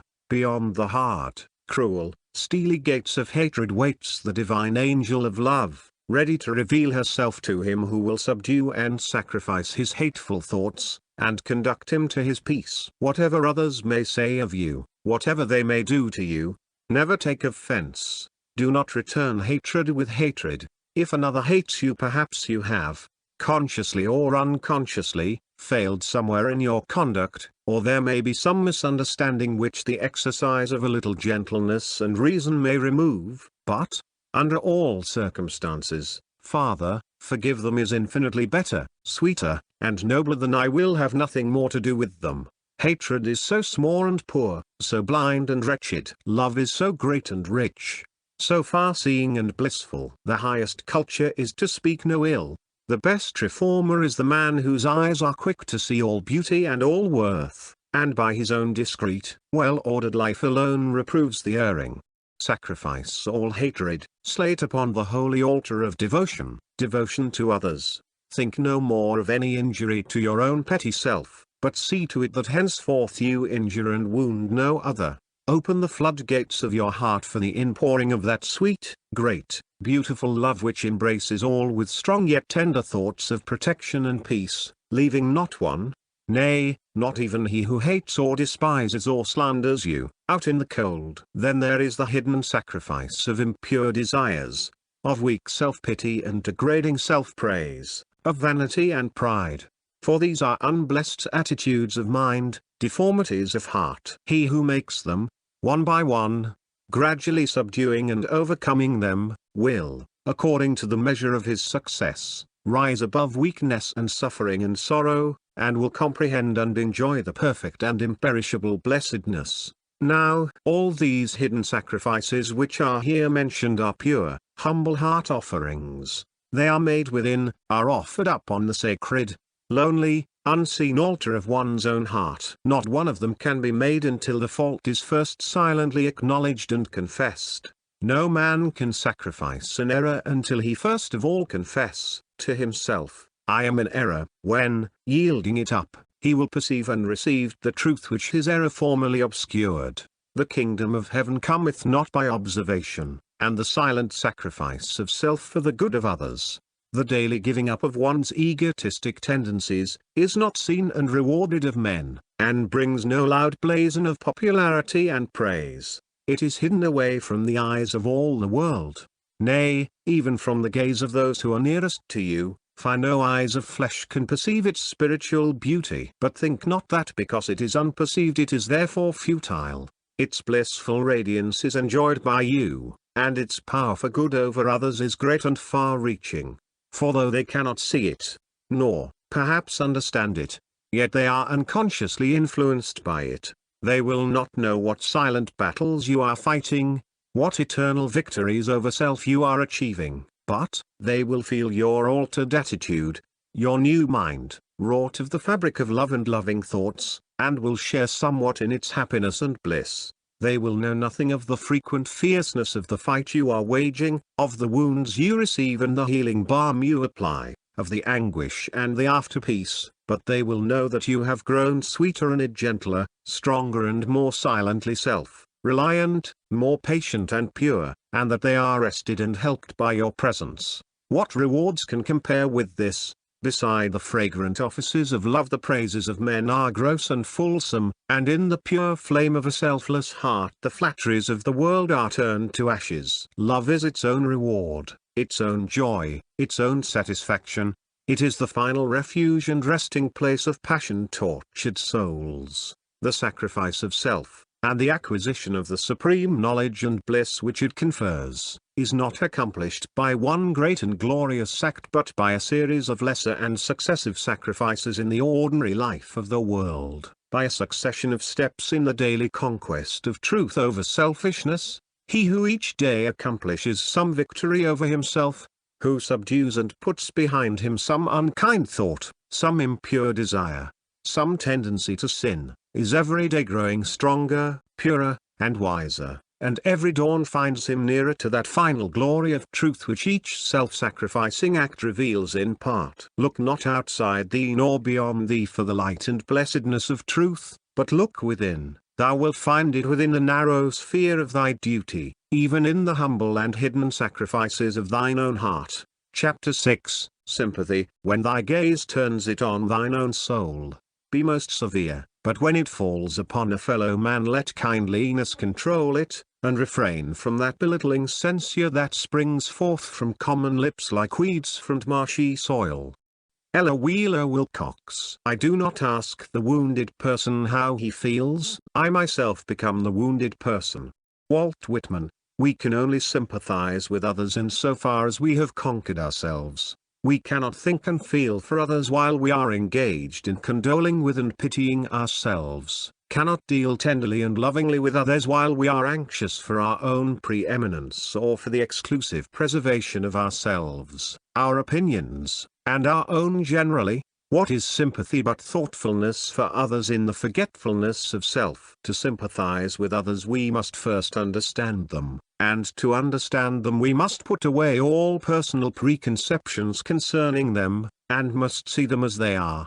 We must enter into their inner state and become one with them, looking through their mental eyes and comprehending the range of their experience. You cannot, of course, do this with a being whose wisdom and experience are greater than your own, nor can you do it with any if you regard yourself as being on a higher plane than others, for egotism and sympathy cannot dwell together, but you can practice it with all those who are involved in sins and sufferings from which you have successfully extricated yourself, and, though your sympathy cannot embrace and overshadow the man whose greatness is beyond you, yet you can place yourself in such an attitude towards him as to receive the protection of his larger sympathy and so make for yourself an easier way out of the sins and sufferings by which you are still enchained. Prejudice and ill will are complete barriers to the giving of sympathy, while pride and vanity are total barriers to its reception. You cannot sympathize with a person for whom you have conceived a hatred.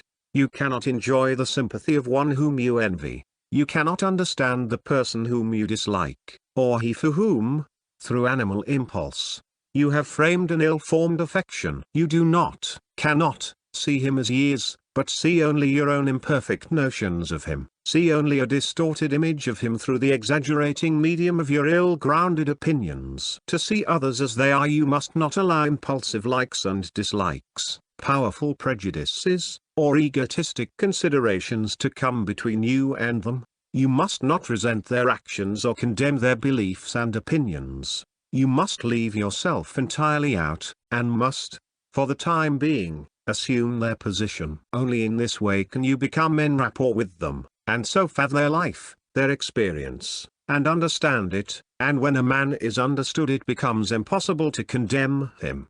Men misjudge, condemn, and avoid each other because they do not understand each other, and they do not understand each other because they have not overcome and purified themselves. Life is growth, development, evolution, and there is no essential distinction between the sinner and the saint. There is only a difference in degree. The saint was once a sinner, the sinner will one day be a saint. The sinner is the child, the saint is the grown man. He who separates himself from sinners, regarding them as wicked men to be avoided, is like a man avoiding contact with little children because they are unwise, disobedient, and play with toys. All life is one, but it has a variety of manifestations. The grown flower is not something distinct from the tree, it is a part of it, is only another form of leaf. Steam is not something apart from water, it is but another form of water. And in like manner good is transmuted evil, the saint is the sinner developed and transformed. The sinner is one whose understanding is undeveloped, and he ignorantly chooses wrong modes of action. The saint is one whose understanding is ripened, and he wisely chooses right modes of action. The sinner condemns the sinner, condemnation being a wrong mode of action. The saint never condemns the sinner, remembering that he himself formerly occupied the same place, but thinks of him with deep sympathy, regarding him in the light of a younger brother or a friend, for sympathy is a right and enlightened mode of action. The perfected saint, who gives sympathy to all, needs it of none, for he has transcended sin and suffering, and lives in the enjoyment of lasting bliss. But all who suffer need sympathy, and all who sin must suffer. When a man comes to understand that every sin, whether of thought or deed, receives its just quota of suffering, he ceases to condemn and begins to sympathize, seeing the sufferings which sin entails, and he comes to such understanding by purifying himself. As a man purges himself of passions, as he transmutes his selfish desires and puts underfoot his egotistic tendencies, he sounds the depths of all human experiences, all sins and sufferings and sorrows, all motives and thoughts and deeds, and comprehends the moral law in its perfection. Complete self-conquest is perfect knowledge, perfect sympathy, and he who views men with the stainless vision of a pure heart views them with a pitying heart, sees them as a part of himself, not as something defiled and separate and distinct, but as his very self, sinning as he has sinned, suffering as he has suffered, sorrowing as he has sorrowed, yet, withal, glad in the knowledge that they will come, as he has come, to perfect peace at last. The truly good and wise man cannot be a passionate partisan, but extends his sympathy to all, seeing no evil in others to be condemned and resisted, but seeing the sin which is pleasant to the sinner, and the after sorrow and pain which the sinner does not see, and, when it overtakes him, does not understand. A man's sympathy extends just so far as his wisdom reaches, and no further, and a man only grows wiser as he grows tenderer and more compassionate. To narrow one's sympathy is to narrow one's heart, and so to darken and embitter one's life. To extend and broaden one's sympathy is to enlighten and gladden one's life and to make plainer to others the way of light and gladness. To sympathize with another is to receive his being into our own, to become one with him, for unselfish love indissolubly unites, and he whose sympathy reaches out to and embraces all humankind and all living creatures has realized his identity and oneness with all, and comprehends the universal love and law and wisdom. Man is shut out from heaven and peace and truth only in so far as he shuts out others from his sympathy. Where his sympathy ends, his darkness and torment and turmoils begin. For to shut others out from our love is to shut ourselves out from the blessedness of love, and to become cramped in the dark prison of self. Whoever walks a furlong without sympathy walks to his own funeral dressed in a shroud. Only when one's sympathy is unlimited is the eternal light of truth revealed. Only in the love that knows no restriction is the boundless bliss enjoyed. Sympathy is bliss.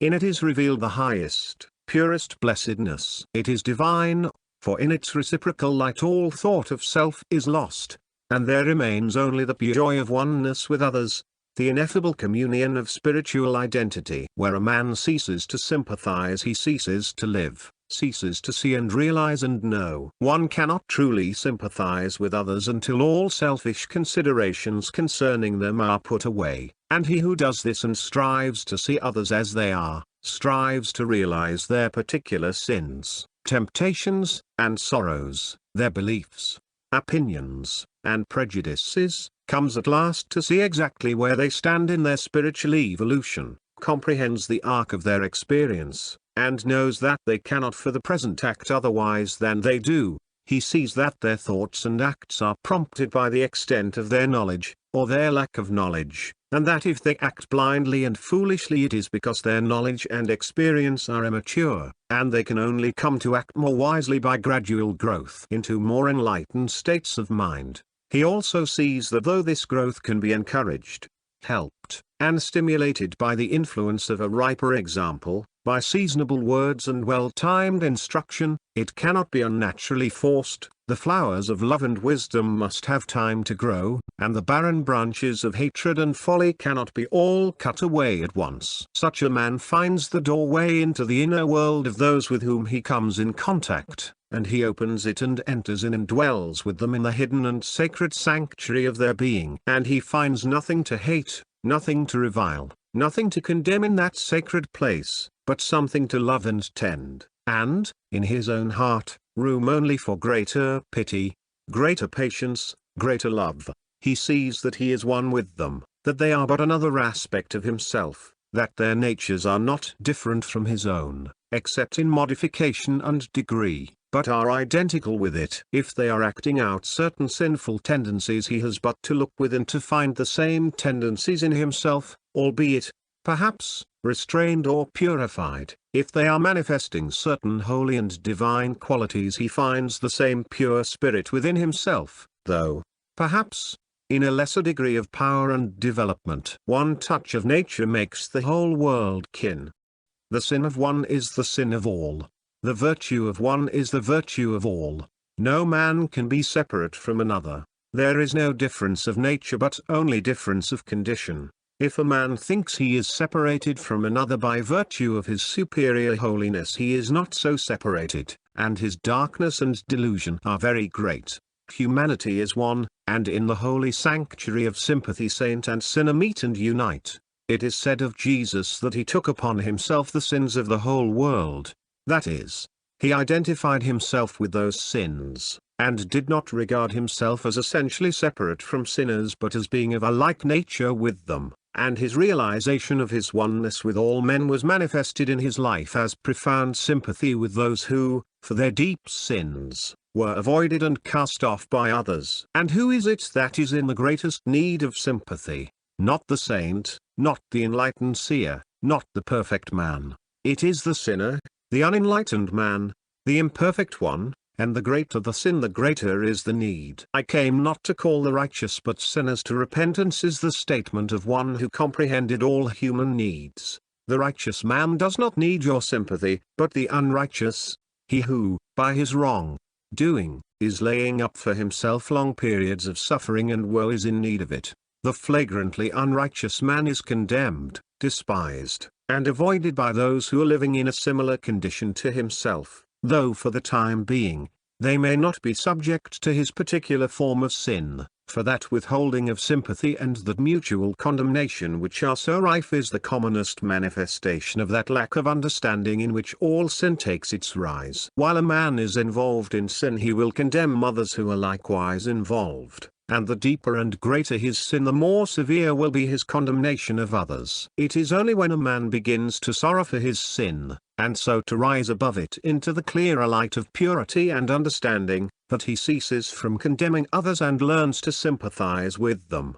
But this ceaseless condemnation of each other by those who are involved in the fierce play of the passions must needs be, for it, one of the modes of operation of the great law which universally and eternally obtains, and the unrighteous one who falls under the condemnation of his fellows will the more rapidly reach a higher and nobler condition of heart and life if he humbly accepts the censure of others as the effect of his own sin, and resolves henceforward to refrain from all condemnation of others.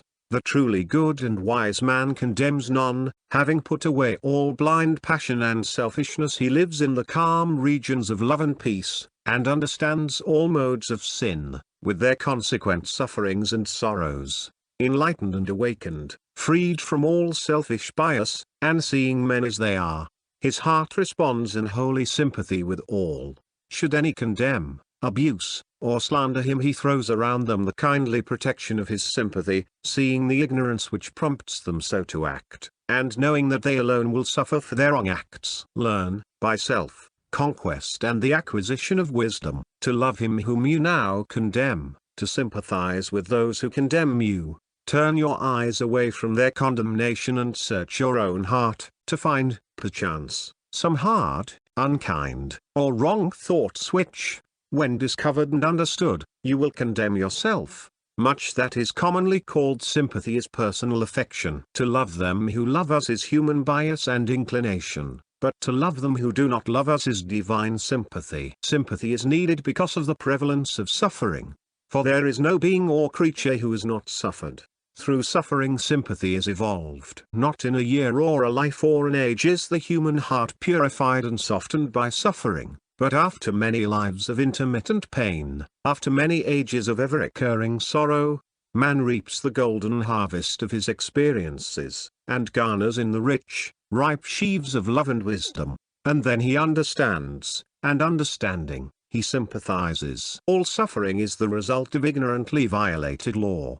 And after many repetitions of the same wrong act, and the same kind of suffering resulting from that act, knowledge of the law is acquired, and the higher state of obedience and wisdom is reached. Then there blossoms the pure and perfect flower of sympathy. One aspect of sympathy is that of pity for the distressed or pain-stricken, with a desire to alleviate or help them bear their sufferings.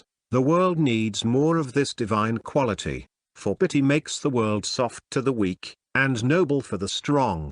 But it can only be developed by eradicating all hardness and unkindness, all accusation and resentment. He who, when he sees another suffering for his sin, hardens his heart and thinks or says, "It serves him right," such a one cannot exercise pity nor apply its healing balm. Every time a man acts cruelly towards another, be it only a dumb creature, or refuses to bestow needed sympathy, he dwarfs himself, deprives himself of ineffable blessedness, and prepares himself for suffering. Another form of sympathy is that of rejoicing with those who are more successful than ourselves, as though their success were our own. Blessed indeed is he who is free from all envy and malice, and can rejoice and be glad when he hears of the good fortune of those who regard him as an enemy.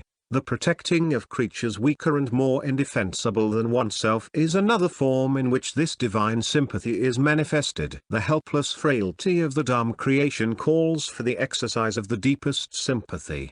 The glory of superior strength resides in its power to shield, not to destroy. Not by the callous of destruction of weaker things is life truly lived, but by their preservation. All life is linked and kin, and the lowest creature is not separated from the highest but by greater weakness, by lesser intelligence. When we pity and protect we reveal and enlarge the divine life and joy within ourselves. When we thoughtlessly or callously inflict suffering or destroy, then our divine life becomes obscured, and its joy fades and dies. Bodies may feed bodies, and passions, but man's divine nature is only nurtured, sustained, and developed by kindness, love, sympathy, and all pure and unselfish acts. By bestowing sympathy on others we increase our own. Sympathy given can never be wasted. Even the meanest creature will respond to its heavenly touch, for it is the universal language which all creatures understand. I have recently heard a true story of a Dartmoor convict whose terms of incarceration in various convict stations extended to over 40 years. As a criminal he was considered one of the most callous and hopelessly abandoned, and the warders found him almost intractable. But one day he caught a mouse, a weak, terrified, hunted thing like himself, and its helpless frailty, and the similarity of its condition with his own, appealed to him, and started into flame the divine spark of sympathy which smouldered in his crime-hardened heart, and which no human touch had ever wakened into life. He kept the mouse in an old boot in his cell, fed, tended, and loved it, and in his love for the weak and helpless he forgot and lost his hatred for the strong. His heart and his hand were no longer against his fellows. He became tractable and obedient to the uttermost. The warders could not understand his change. It seemed to them a little short of miraculous that this most hardened of all criminals should suddenly be transformed into the likeness of a gentle, obedient child. Even the expression of his features altered remarkably. A pleasing smile began to play around the mouth which had formerly been moved to nothing better than a cruel grin, and the implacable hardness of his eyes disappeared and gave place to a soft, deep, mellow light. The criminal was a criminal no longer. He was saved, converted, clothed, and in his right mind, restored to humaneness and to humanity, and set firmly on the pathway to divinity by pitying and caring for a defenseless creature. All this was made known to the warders shortly afterwards, when, on his discharge, he took the mouse away with him. Thus sympathy bestowed increases its store in our own hearts, and enriches and fructifies our own life. Sympathy given is blessedness received, sympathy withheld is blessedness forfeited. In the measure that a man increases and enlarges his sympathy, so much nearer does he approach the ideal life, the perfect blessedness. And when his heart has become so mellowed that no hard, bitter, or cruel thought can enter and detract from its permanent sweetness, then indeed is he richly and divinely blessed. Chapter 7, Forgiveness. If men only understood all the emptiness and acting of the sleeping and the waking of the souls they judge so blindly, of the hearts they pierce so unkindly, they, with gentler words and feeling, would apply the balm of healing if they only understood. Kindness, nobler ever than revenge. Shakespeare. The remembering of injuries is spiritual darkness, the fostering of resentment is spiritual suicide. To resort to the spirit and practice of forgiveness is the beginning of enlightenment.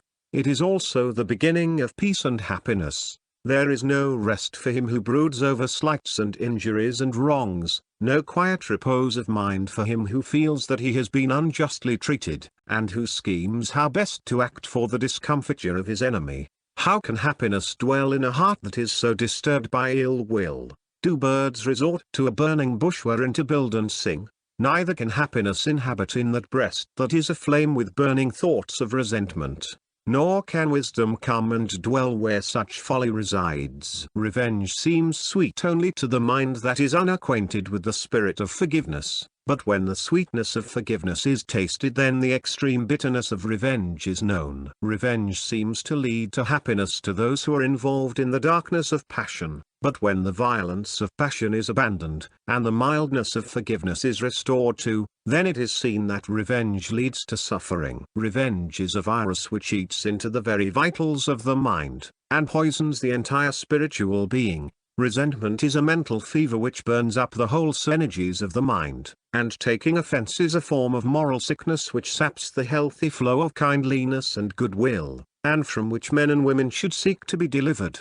The unforgiving and resentful spirit is a source of great suffering and sorrow, and he who harbors and encourages it, who does not overcome and abandon it, forfeits much blessedness, and does not obtain any measure of true enlightenment. To be hard-hearted is to suffer, is to be deprived of light and comfort. To be tender-hearted is to be serenely glad, is to receive light and be well comforted. It will seem strange to many to be told that the hard-hearted and unforgiving suffer most, yet it is profoundly true, for not only do they, by the law of attraction, draw to themselves the revengeful passions in other people, but their hardness of heart itself is a continual source of suffering. Every time a man hardens his heart against a fellow being, he inflicts upon himself 5 kinds of suffering, namely, the suffering of loss of love, the suffering of lost communion and fellowship, the suffering of a troubled and confused mind, the suffering of wounded passion or pride, and the suffering of punishment inflicted by others. Every act of unforgiveness entails upon the doer of that act these 5 sufferings, whereas every act of forgiveness brings to the doer 5 kinds of blessedness: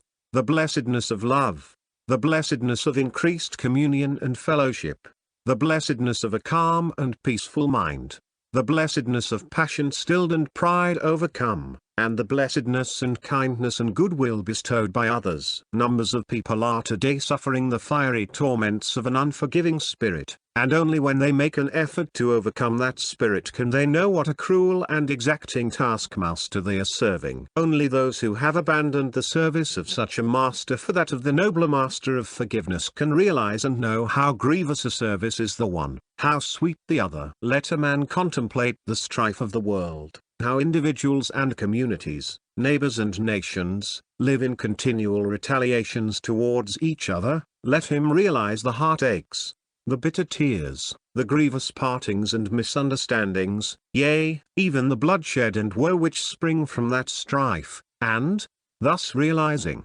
he will never again yield to ignoble thoughts of resentment, never again take offense at the actions of others, never again live in unforgiveness towards any being, have goodwill to all that lives, letting unkindness die and greed and wrath, so that your lives be made like soft airs passing by.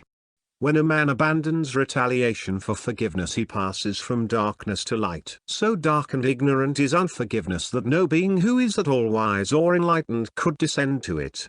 But its darkness is not understood and known until it is left behind, and the better and nobler course of conduct is sought and practiced. Man is blinded and deluded only by his own dark and sinful tendencies, and the giving up of all unforgiveness means the giving up of pride and certain forms of passion, the abandonment of the deeply rooted idea of the importance of oneself and of the necessity for protecting and defending that self, and when that is done, the higher life, greater wisdom, and pure enlightenment, which pride and passion completely obscured, are revealed in all their light and beauty. Then there are petty offences, little spites and passing slights, which, while of a less serious nature than deep-seated hatreds and revenges, dwarf the character and cramp the soul.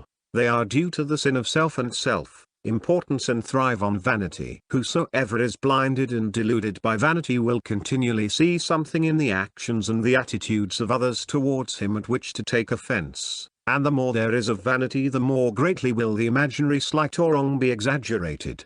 Moreover, to live in the frequent indulgence of petty resentiments increase the spirit of hatred, and leads gradually downward to greater darkness, suffering, and self-delusion. Don't take offense or allow your feelings to be hurt, which means, get rid of pride and vanity. Don't give occasion for offense or hurt the feelings of others, which means, be gently considerate, forgiving, and charitable towards all. The giving up, the total uprooting, of vanity and pride is a great task, but it is a blessed task, and it can be accomplished by constant practice in non-resentment and by meditating upon one's thoughts and actions so as to understand and purify them, and the spirit of forgiveness is perfected in one in the measure that pride and vanity are overcome and abandoned. The not taking offense and the not giving offense go together. When a man ceases to resent the actions of others, he is already acting kindly towards them, considering them before himself for his own defense. Such a man will be gently in what he says and does, will arouse love and kindness in others, and not stir them up to ill will and strife. He will also be free from all fear concerning the actions of others towards him, for he who hurts none fears none. But the unforgiving man, he who is eager to pay back some real or imaginary slight or injury, will not be considerate towards others, for he considers himself first, and is continually making enemies. He also loves in the fear of others, thinking that they are trying to do towards him as he is doing towards them. He who contrives the hurt of others fears others. That is a beautiful story of Prince Tigayu, which was told by an ancient Indian teacher to his disciples in order to impress them with the truth of the sublime percept that hatred ceases not by hatred at any time. Hatred ceases by not hatred. The story is as follows. Brahmadatta, a powerful king of Benares, made war upon Durgati, the king of Kosla, in order to annex his kingdom, which was much smaller than his own. Durgati, seeing that it was impossible for him to resist the greater power of Brahmadatta, fled, and left his kingdom in his enemy's hands. For some time he wandered from place to place in disguise, and at last settled down with his queen in an artisan's cottage, and the queen gave birth to a son, whom they called Durgayu. Now, King Brahmadatta was anxious to discover the hiding place of Durgati, in order to put to death the conquered king, for he thought, seeing that I have deprived him of his kingdom, he may someday treacherously kill me if I do not kill him.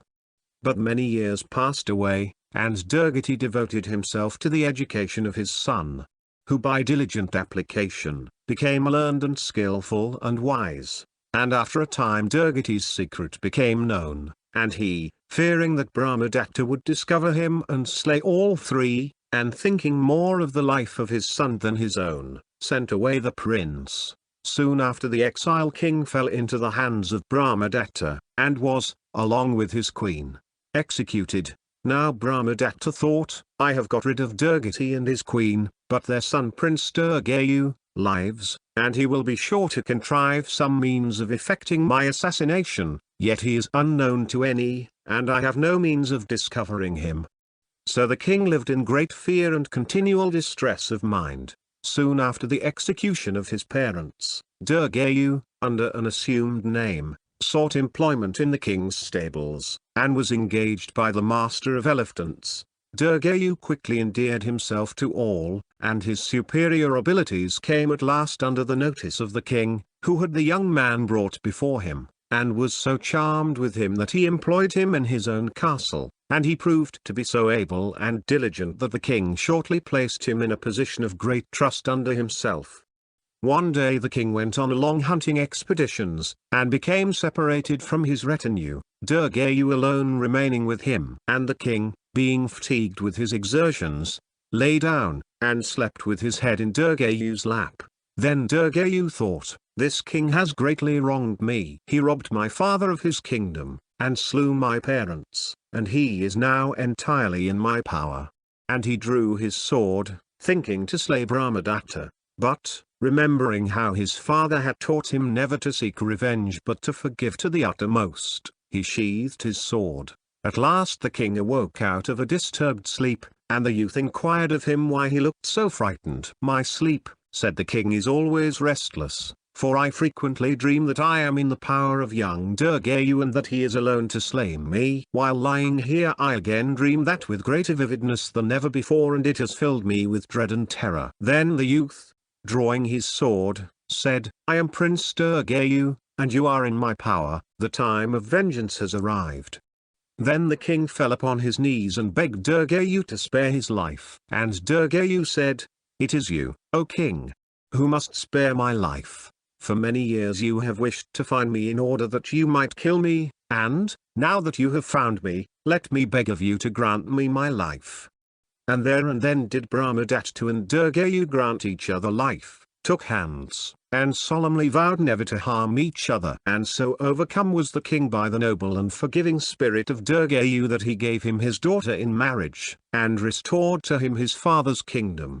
Thus hatred ceases by not hatred, by forgiveness, which is very beautiful, and is sweeter and more effective than revenge. It is the beginning of love, of the divine love that does not seek its own, and he who practices it, who perfects himself in it, comes at last to realize that blessed state wherein the torments of pride and vanity and hatred and retaliation are forever dispelled, and goodwill and peace are unchanging and unlimited.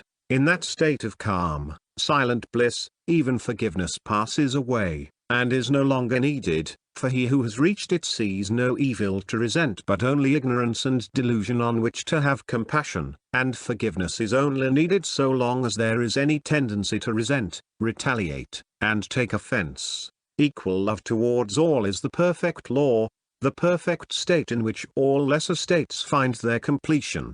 Forgiveness is one of the doorways in the faultless temple of love divine. Chapter 8, Seeing No Evil. The solid universe is pervious to love. With bandaged eyes he never errs. Around, below, above, his blinding light effulgeth white. On gods and Satan's brood, and reconciles by mystic wiles the evil and the good. Emerson.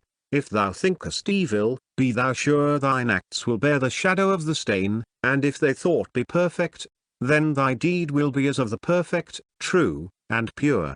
After Confucius, after much practice in forgiveness and having cultivated the spirit of forgiveness up to a certain point, knowledge of the actual nature of good and evil dawns upon the mind, and a man begins to understand how thoughts and motives are formed in the human heart, how they develop, and how take birth in the form of actions. This marks the opening of a new vision in the mind, the commencement of a nobler, higher, diviner life, for the man now begins to perceive that there is no necessity to resist or resent the actions of others towards him, whatever those actions may be, and that all along his resentment has been caused by his own ignorance, and that his own bitterness of spirit is wrong. Having arrived thus far, he will take himself with some such questionings as these.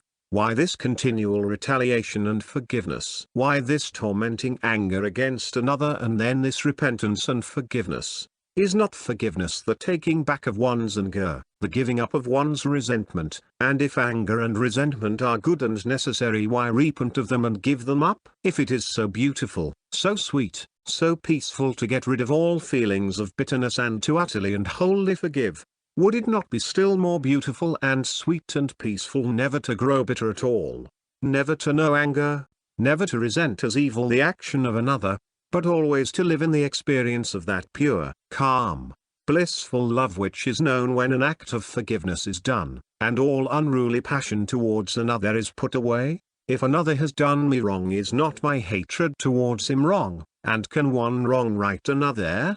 Moreover, has he by his wrong really injured me, or has he injured himself? Am I not injured by my own wrong rather than by his? Why, then, do I grow angry? Why do I resent, retaliate, and engage in bitter thoughts? Is it not because my pride is piqued, or my vanity wounded, or my selfishness thwarted? Is not because my blind animal passions are aroused and allowed to subdue my better nature? Seeing that I am hurt by another person's attitude towards me because of my own pride or vanity or ungoverned and unpurified passions, would it not be better to look to the wrong in myself rather than the wrong in another, to get rid of pride and vanity and passion, and so avoid being hurt at all by such self-questionings and their elucidation in the light of mild thoughts and dispassionate conduct? A man, gradually overcoming passion and rising out of the ignorance which gave rise to passion, will at last reach that blessed state in which he will cease to see evil in others, and will dwell in universal goodwill and love and peace. Not that he will cease to see ignorance and folly, not that he will cease to see suffering and sorrow and misery, not that he will cease to distinguish between acts that are pure and impure, right and wrong, for, having put away passion and prejudice, he will see these things in the full, clear light of knowledge, and exactly as they are.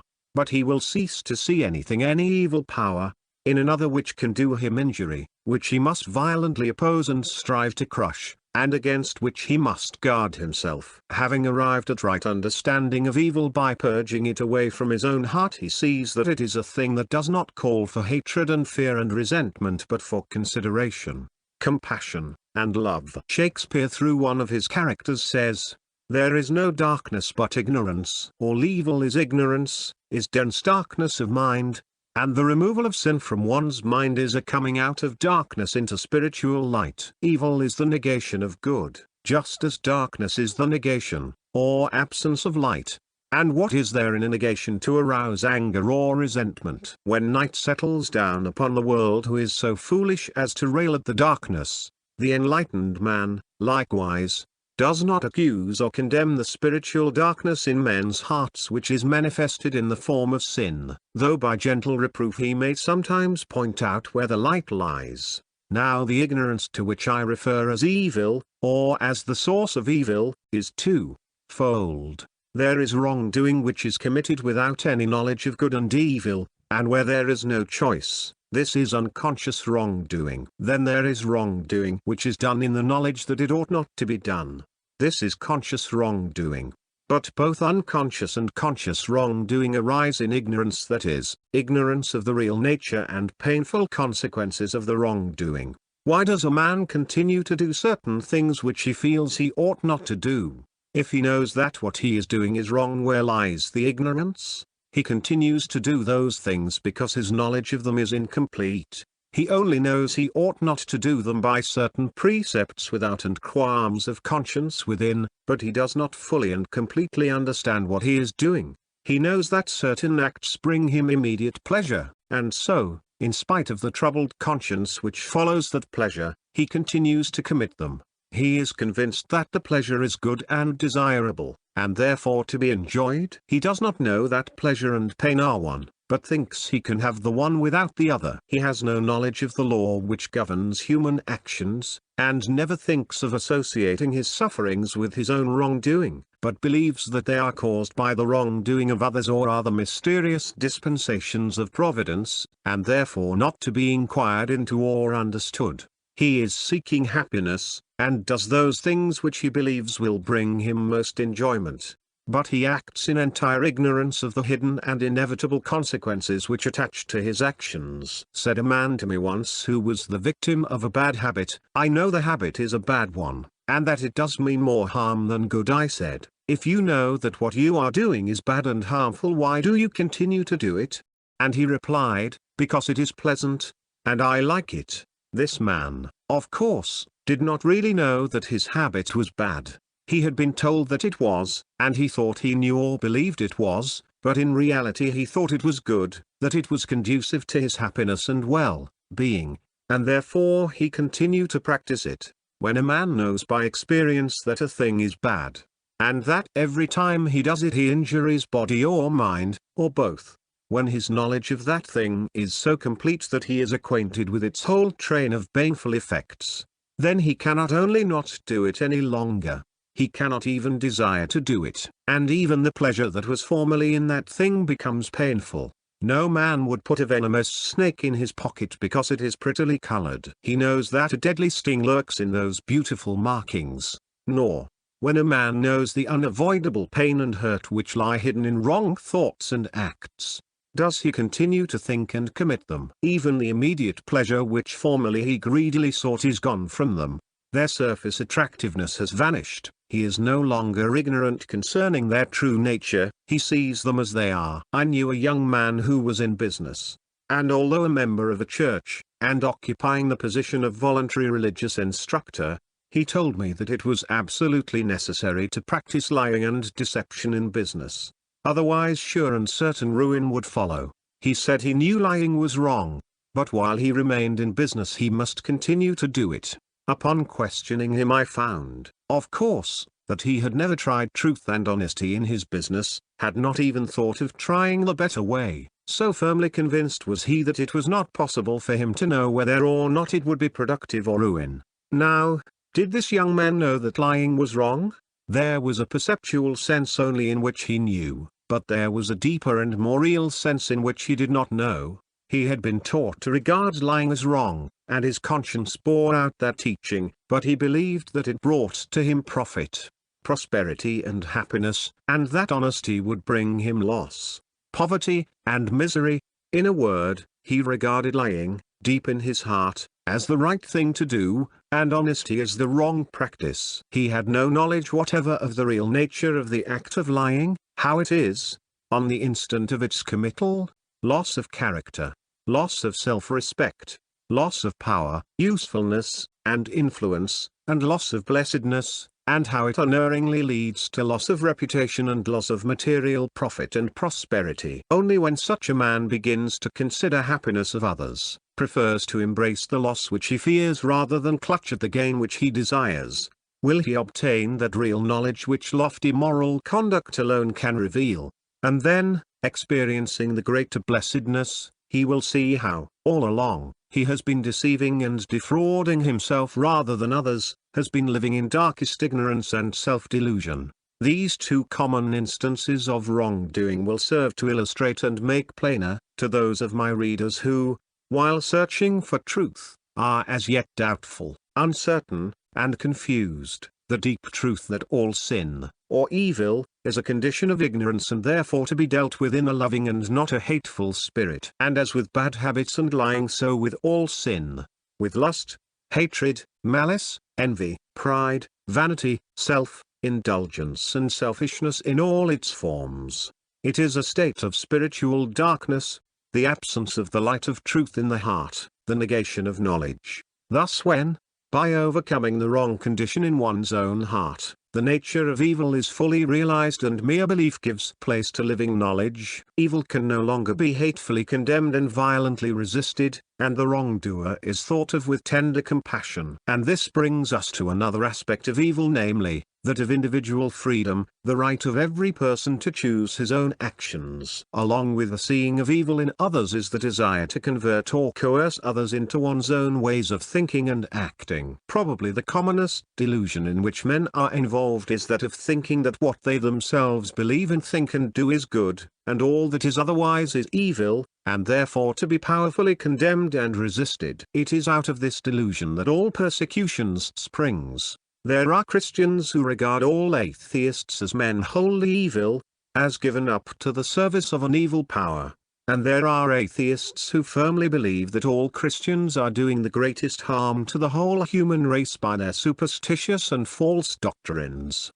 The truth is that neither the Christian nor the atheist is evil, nor in the service of evil, but each is choosing his own way, and is pursuing that course which he is convinced is right. Let a man quietly contemplate the fact that numbers of followers of various religions the world over are, as they ever were, engaged in condemning each other as evil and wrong, and regarding themselves as good and right, and it will help him to realize how all evil is merely ignorance, spiritual darkness, and earnest meditation on that fact will be found to be one of the greatest aids in developing greater kindness, charity, insight and breadth of mind. The truly wise and good man sees good in all, evil in none. He has abandoned the folly of wanting others to think and act as he thinks and acts, for he sees men are variously constituted, are at different points in their spiritual evolution, and must, of necessity, think and act differently. Having put away hatred,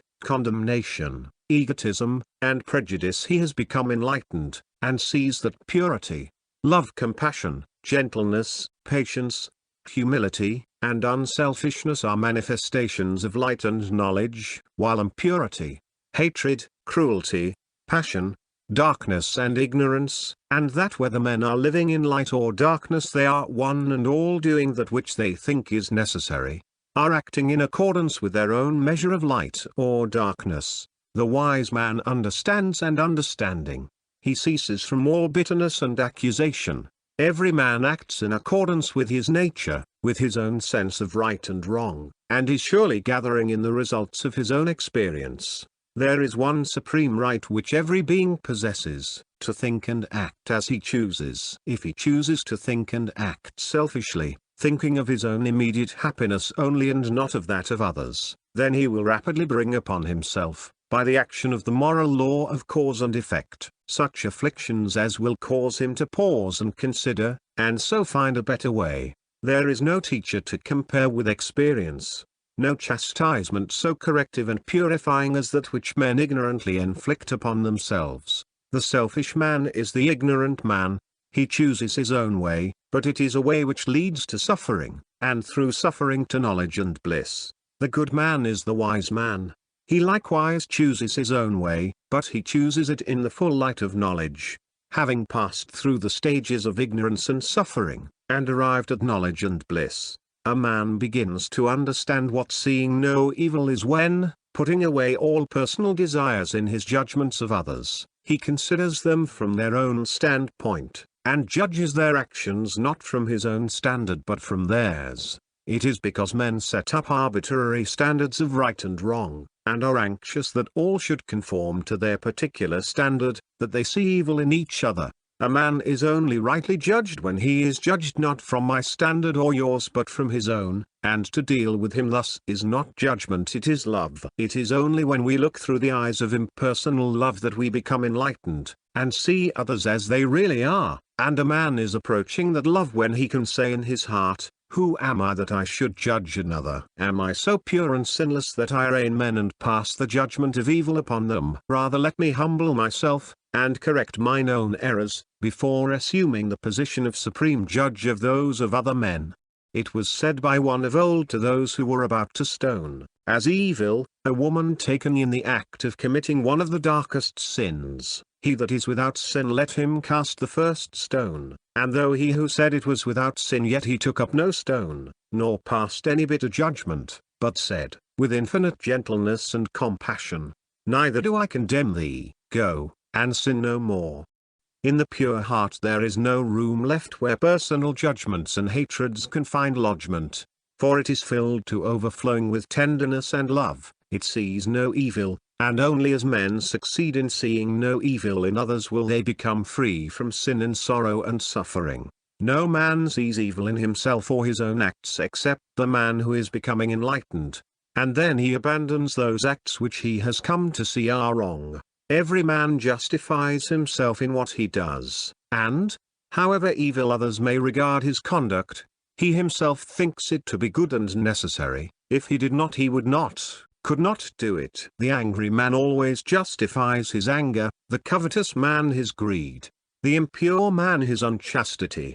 The liar considers that his lying is altogether necessary. The slanderer believes that, in vilifying the characters of those whom he dislikes, and warning other people against their evil natures, he is doing well. The thief is convinced that stealing is the shortest and best way to plenty, prosperity, and happiness, and even the murderer thinks that there is a ground of justification for his deed. Every man's deeds are in accordance with the measure of his own light or darkness, and no man can live higher than he is or act beyond the limits of his knowledge. Nevertheless, he can improve himself, and thereby gradually increase his light and extend the range of his knowledge. The angry man indulges in raillery and abuse because his knowledge does not extend to forbearance and patience. Not having practiced gentleness, he does not understand it, and cannot choose it, nor can he know, by its comparison with the light of gentleness, the darkness of anger. It is the same with the liar, the slanderer, and the thief. He lives in this dark condition of mind and action because he is limited to it by his immature knowledge and experience, because never having lived in the higher conditions, he has no knowledge of them, and it is, to him, as if they were non-existent. The light shineth in the darkness, and the darkness comprehendeth it not. Nor can he understand even the conditions in which he is living, because, being dark, they are necessarily devoid of all knowledge. When a man driven by repeated sufferings to at last reflect upon his conduct, comes to see that his anger or lying, or whatever ignorant condition he may have been living in, is productive only of trouble and sorrow, then he abandons it, and commences to search for, and practice, the opposite and enlightened condition, and when he is firmly established in the better way, so that his knowledge of both conditions is complete, then he realizes in what great darkness he had formerly lived. This knowledge of good and evil by experience constitutes enlightenment. When a man begins to look, as it were, through the eyes of others, and to measure them by their own standard and not by his, then he ceases from seeing of evil in others, for he knows that every man's perception and standard of good and evil is different, that there is no vice so low but some men regard it as good, no virtue so high but some men regard it as evil, and what a man regards as good that to him is good, what he regards as evil that to him is evil. Nor will the purified man, who has ceased to see evil in others, have any desire to win men to his own ways or opinions, but will rather help them in their own particular groove, knowing that an enlarged experience only, and not merely change of opinion, can lead to higher knowledge and greater blessedness. It will be found that men see evil in those who differ from them, good in those who agree with them. The man who greatly loves himself and is enamored of his opinions will love all those who agree with him and will dislike all those who disagree with him. If ye love them that love ye, what reward have ye? Love your enemies, do good to them that hate you. Egotism and vanity make men blind. Men of opposing religious views hate and persecute each other. Men of opposing political views fight and condemn each other. The partisan measures all men by his own standard, and sets up his judgments accordingly. So convinced is he that he is right and others wrong that he at last persuades himself that to inflict cruelty on others is both good and necessary in order to coerce them into his way of thinking and acting, and so bring them to the right, his right, against their own reason and will. Men hate, condemn, resist and inflict suffering upon each other, not because they are intrinsically evil, not because they are deliberately wicked and are doing, in the full light of truth, what they know to be wrong, but because they regard such conduct as necessary and right. All men are intrinsically good, but some are wiser than others, are older in experience than others. I recently heard, in substance, the following conversation between two men whom I will call D and D. The third person referred to as X is a prominent politician. Every man reaps the result of his own thoughts and deeds, and suffers for his own wrong, if that is so. And if no man can escape from the penalty of his evil deeds, what an inferno some of our men in power must be preparing for themselves. Whether a man is in power or not, so long as he lives in ignorance and sin, he will reap sorrow and suffering.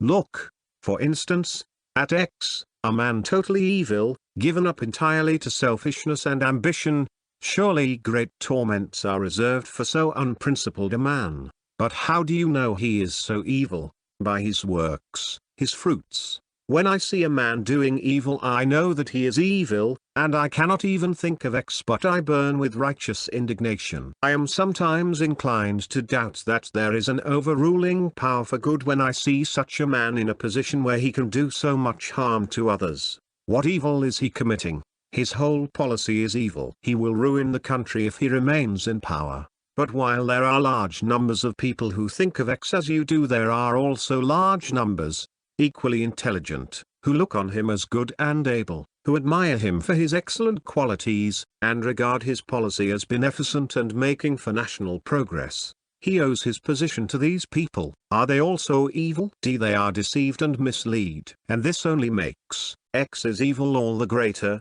in that he can so successfully employ his talents in deceiving others in order to gain his own selfish ends. I hate the man. May it not be possible that you are deceived. In what way?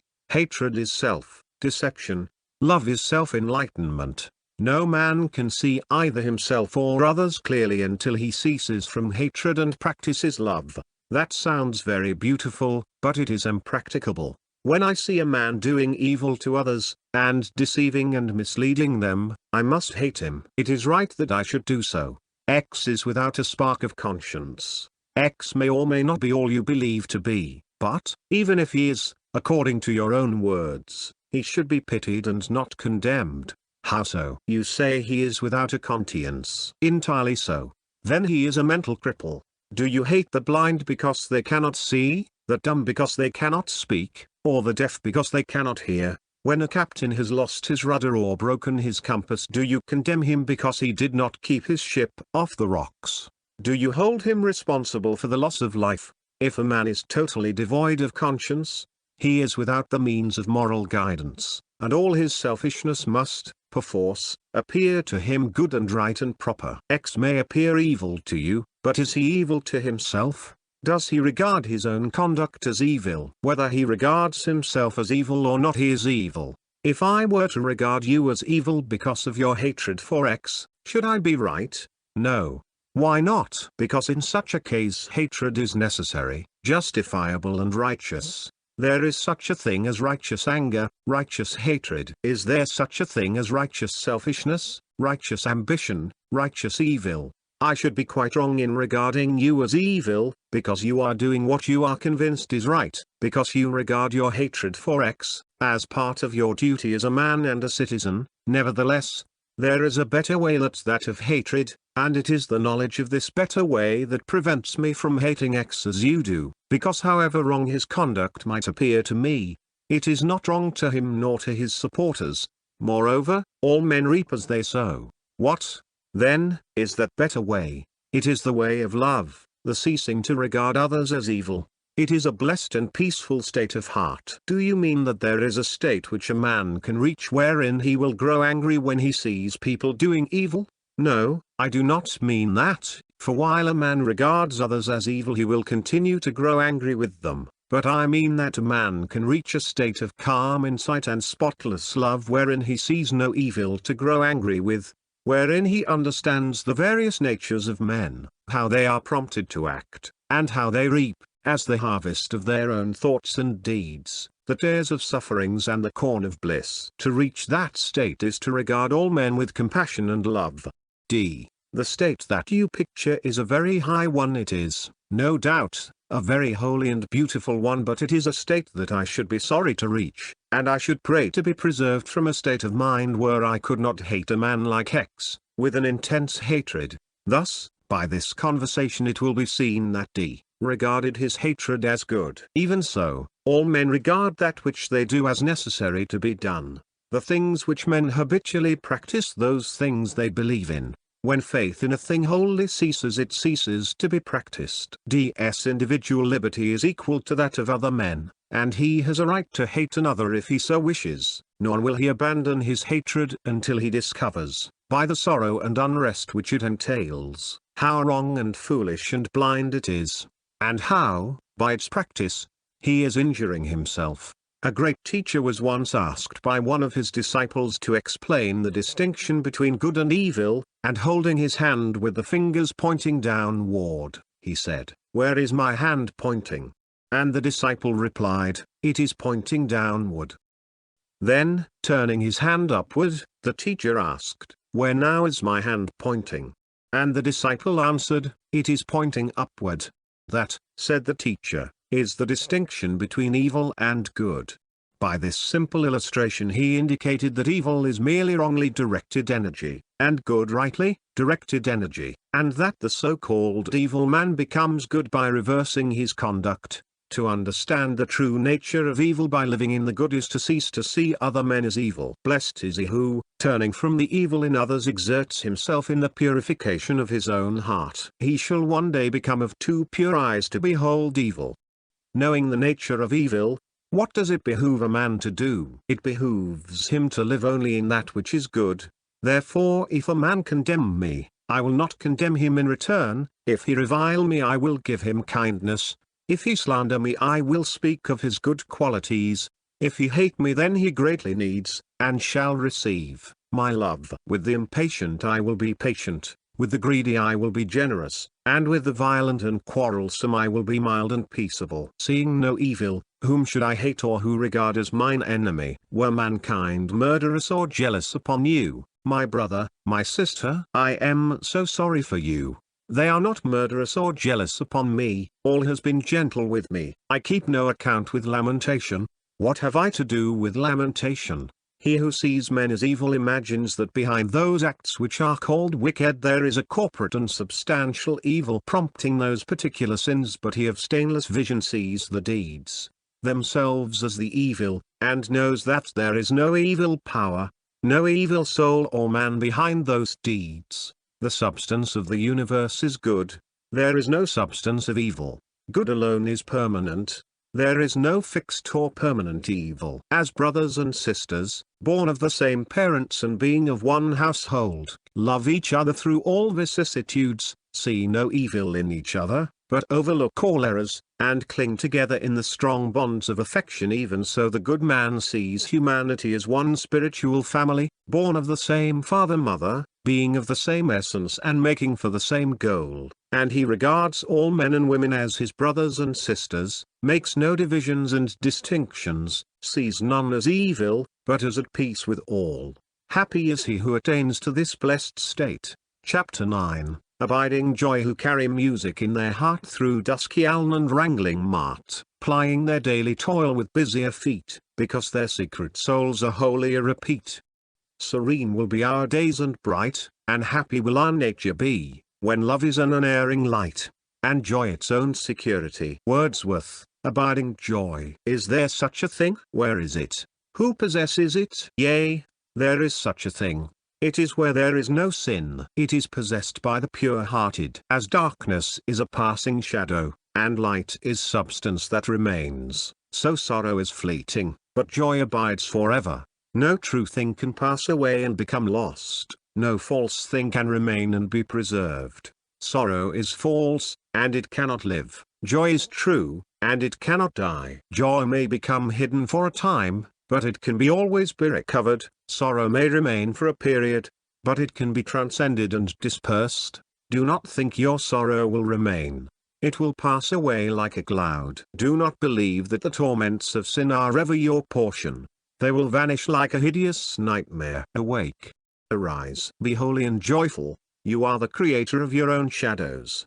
You desire and then you grieve, renounce and then you all rejoice. You are not the impotent slave of sorrow. The never-ending gladness awaits your home coming. You are not the helpless prisoner of the darkness and dreams of sin. Even now the beautiful light of holiness shines upon your sleeping lids, ready to greet your awakening vision. In the heavy, troubled sleep of sin and self, the abiding joy is lost and forgotten. Its undying music is no more heard, and the fragrance of its fadeless flowers no longer cheers the heart of the wayfarer. But when sin and self are abandoned, when the clinging to things for personal pleasure is put away, then the shadows of grief disappear, and the heart is restored to its imperishable joy.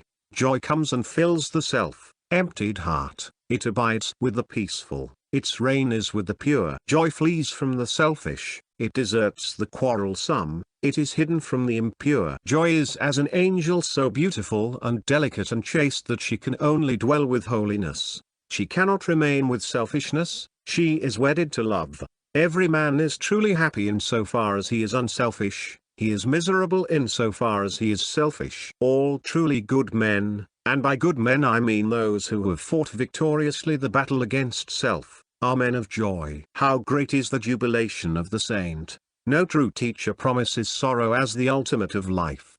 He promises joy. He points to sorrow, but only as a process which sin has rendered necessary. Where self ends, grief passes away. Joy is the companion of righteousness. In the divine life, tender compassion fills the place where weeping sorrow sat. During the process of becoming unselfish there are periods of deep sorrow. Purification is necessarily severe. All becoming is painful. Abiding joy is its completion is realized only in the perfection of being, and this is a state I/here all is loneliness, and power and love.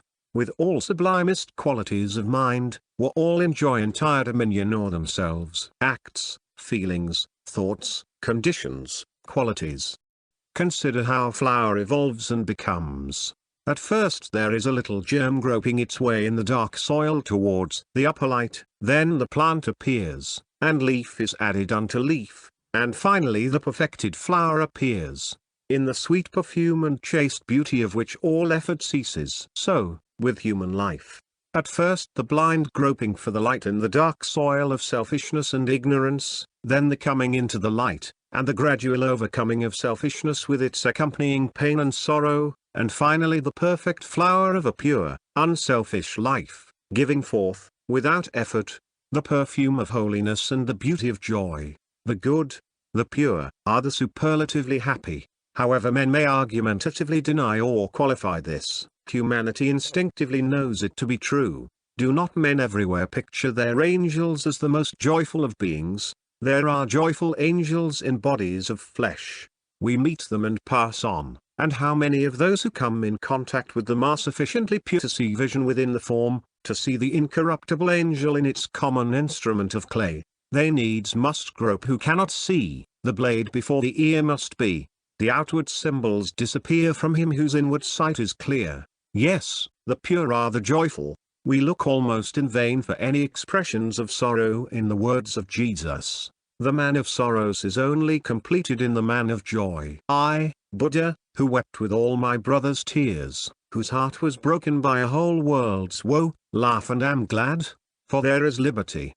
In sin, and in the struggle against sin, there is unrest and affliction, but in the perfection of truth, in the path of righteousness, there is abiding joy. Enter the path, there spring the healing streams quenching all thirst, there bloom tall flowers carpeting all the way with joy, there throng swiftest and sweetest hours.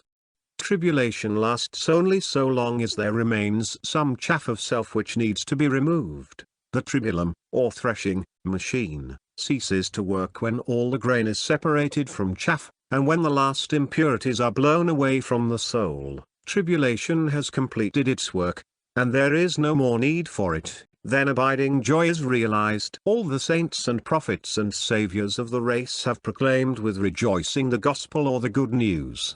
All men know what good news is: an impending calamity avoided, a disease cured, friends arrived or returned in safety, difficulties overcome, success in some enterprise assured. But what is the good news of the saintly ones? This, that there is peace for the troubled, healing for the afflicted, gladness for the grief-stricken, victory for the sinful, a homecoming for the wanderer, and joy for the sorrowing and broken-hearted. Not that these beautiful realities shall be in some future world, but they are here and now, that they are known and realized and enjoyed, and are, therefore, proclaimed that all may accept them who will break the galling bonds of self and rise into the glorious liberty of unselfish love. Seek the highest good, and as you find it, as you practice it and realize it, you will taste the deepest, sweetest joy. As you succeed in forgetting your own selfish desires in your thoughtfulness for others, in your care for others, in your service for others, just so far and no further will you find and realize the abiding joy in life. Inside the gateway of unselfishness lies the Elysium of abiding joy, and whosoever will may enter in. Whosoever doubts, let him come and see. And knowing this, that selfishness leads to misery, unselfishness to joy, not merely for one's self alone, for if this were all, how unworthy could be our endeavors, but for the whole world, and because all with whom we live and come in contact will be the happier and truer for our unselfishness, because humanity is one, and the joy of one is the joy of all. Knowing this, let us scatter flowers and not thorns in the common ways of life. Yea, even in the highway of our enemies let us scatter the blossoms of unselfish love, so shall the pressure in their footprints fill the air with the perfume of holiness and gladden the world with the aroma of joy. Chapter 10. Silentness. Be still. The crown of life is silentness. Give thou a quiet hour to each long day. Too much of time we spend in profitless and foolish talk, too little do we say. If thou wouldst gather words that shall avail, learning a wisdom worthy to express, leave for a while thy chat and empty tale, study the golden speech of silentness. A.L. Salmon. Be still, my soul. Rest a while from the feverish activities in which you lose yourself. Be not afraid to be left alone with yourself for one short hour. Emest Crosley.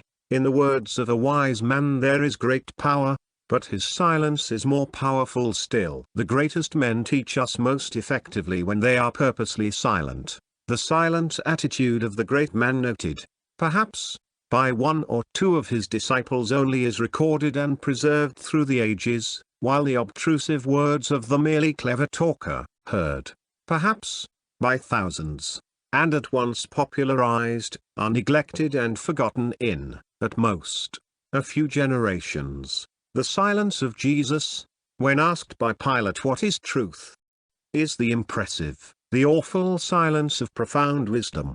It is pregnant with humility and reproof, and perpetually rebukes that shallowness that, illustrating the truth that fools step in where angels fear to tread, would in terms of triteness parcel out the universe, or think to utter the be-all and the end-all of the mystery of things in some textual formula or theological platitude. When, plied with questions about Brahma, God, by the argumentative Brahmans, Buddha remained silent.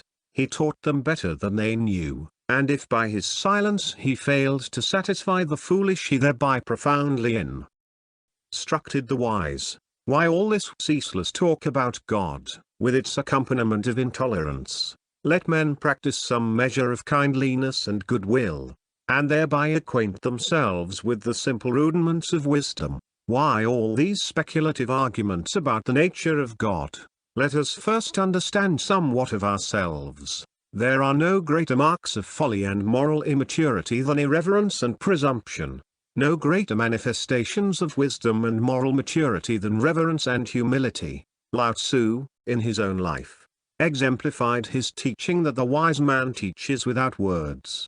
Disciples were attracted to him by the power which ever accompanies a wise reserve. Living in comparative obscurity and silence, not courting the ear of men, and never going out to teach, men sought him out and learned of him wisdom. The silent acts of the great ones are beacons to the wise, illuminating their pathway with no uncertain radiance, for he would attain to virtue and wisdom must learn, not only when to speak and what to say, but also when to remain silent and what not to say. The right control of the tongue is the beginning of wisdom.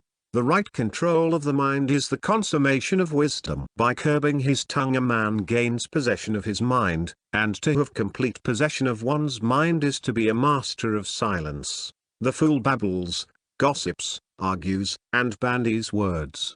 He glories in the fact that he has had the last word and has silenced his opponent. He exults in his own folly, is ever on the defensive, and wastes his energies in unprofitable channels. He is like a gardener who continues to dig and plant in unproductive soil. The wise man avoids idle words, gossip, vain argument, and self-defense. He is content to appear defeated, rejoices when he is defeated, knowing that, having found and removed another error in himself, he has thereby become wiser. Blessed is he who does not strive for the last word. Backward I see in my own days where I sweated through fog with linguists and contenders. I have no mocking or arguments. I witness and wait. Silence under provocation is the mark of a cultured and sympathetic soul. The thoughtless and unkind are stirred by every slight provocation, and will lose their mental balance by even the appearance of a personal encroachment. The self-possession of Jesus is not a miracle.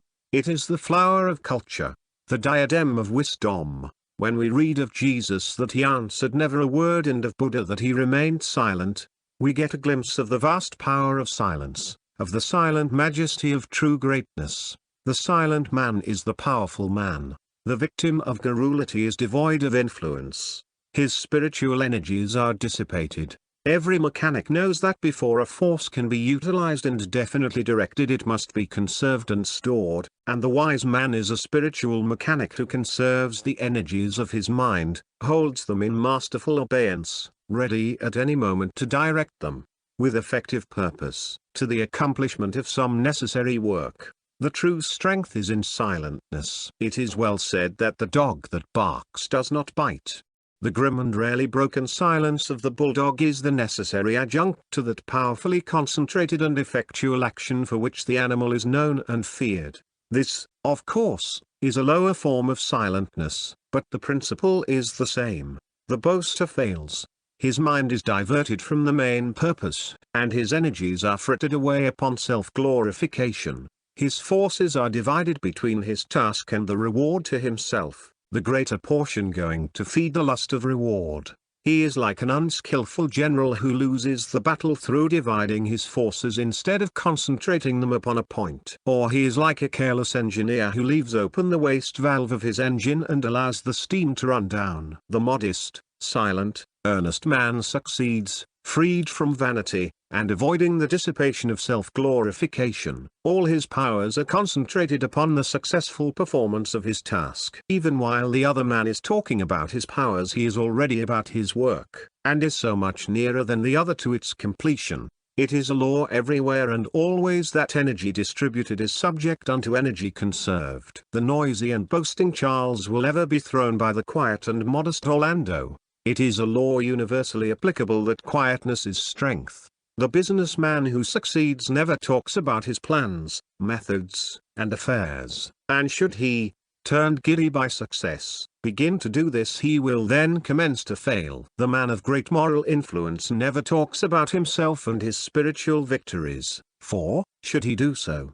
in that moment his moral power and influence would be gone, and, like Samson, he would be shorn of his strength. Success, worldly or spiritual, is the willing servant of strong, steady, silent, unflinching purpose. The most powerful disintegrating forces make no noise. The greatly overcoming mind works silently. If you would be strong, useful, and self-reliant, learn the value and power of silentness. Do not talk about yourself. The world instinctively knows that the vain talker is weak and empty, and so it leaves him to his own vanity.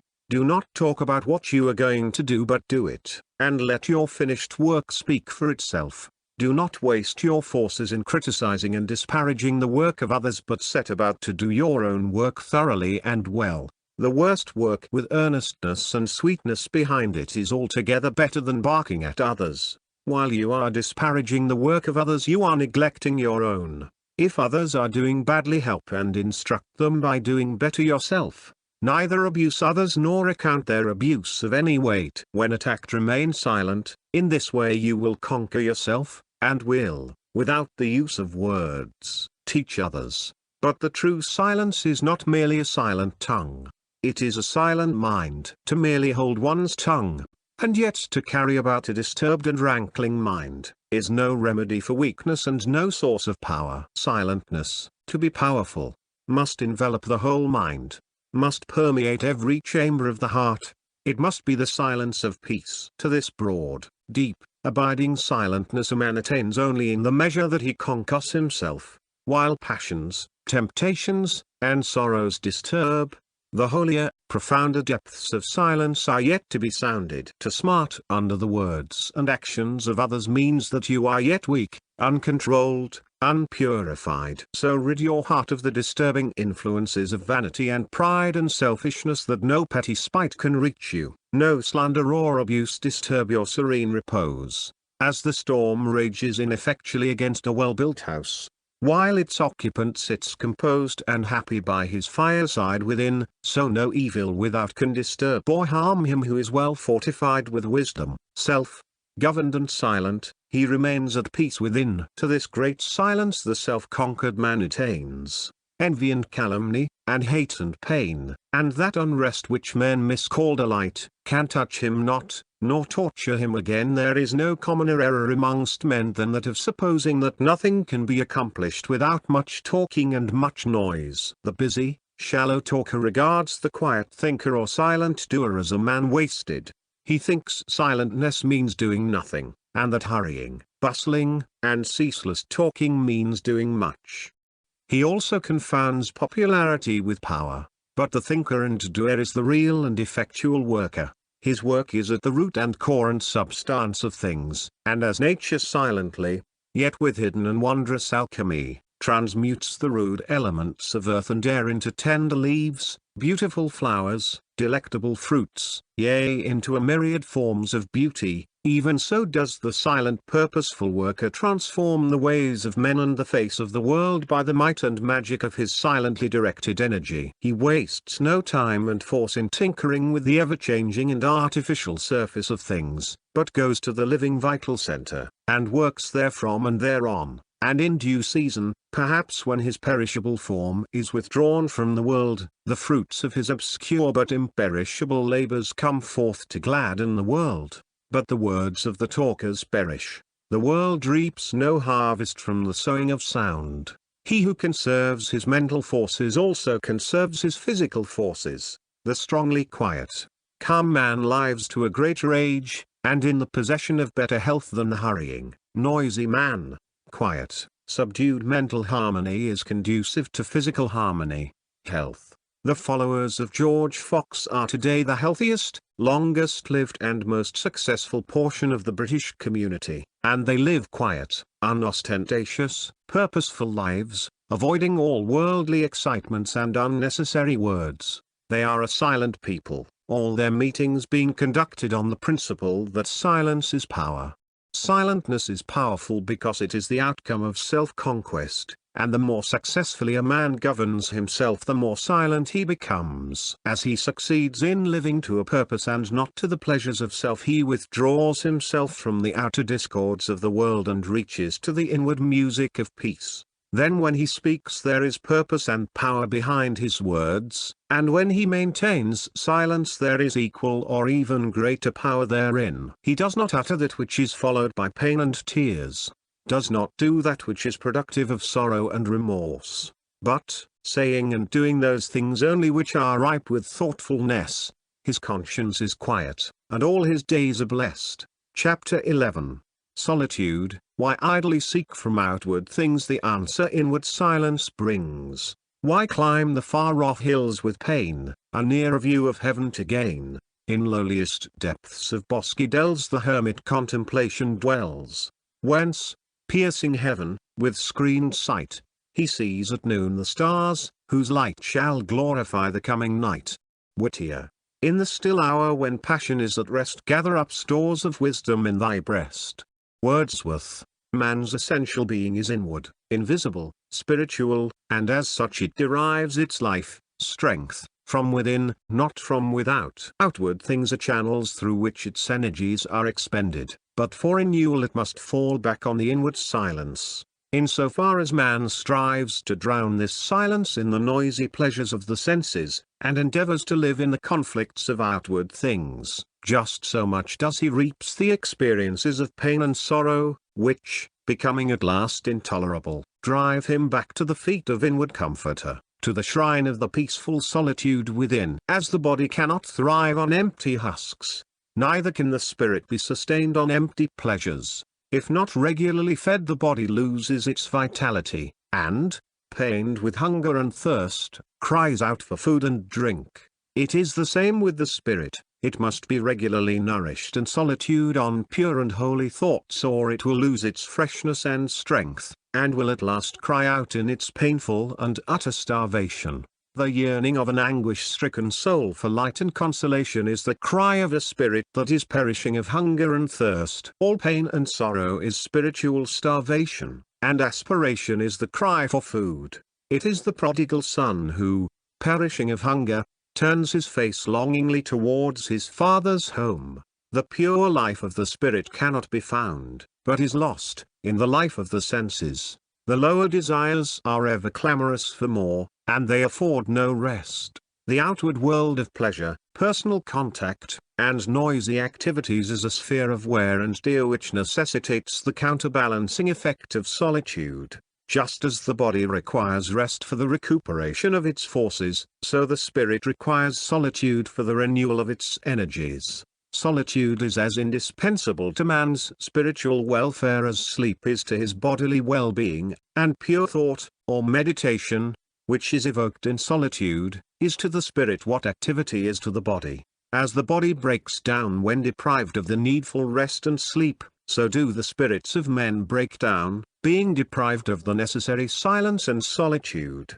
Man, as a spiritual being, cannot be maintained in strength, uprightness, and peace except he periodically withdraw himself from the outer world of perishable things and reach inwardly towards the abiding and imperishable realities. The consolations of the creeds are derived from the solitude which those creeds enforce. The regular observance of the ceremonies of formal religion, attended, as they are, with concentrated silence and freedom from worldly distractions, compels men to do unconsciously that which they have not yet learned to do consciously, namely, to concentrate the mind periodically on the inward silence, and meditate, though very briefly, on high and holy things. The man who has not learned to control and purify his mind in seasons of chosen solitude, yet whose awakening aspirations grope for something higher and nobler than he yet possesses, feels the necessity for the aid of ceremonial religion.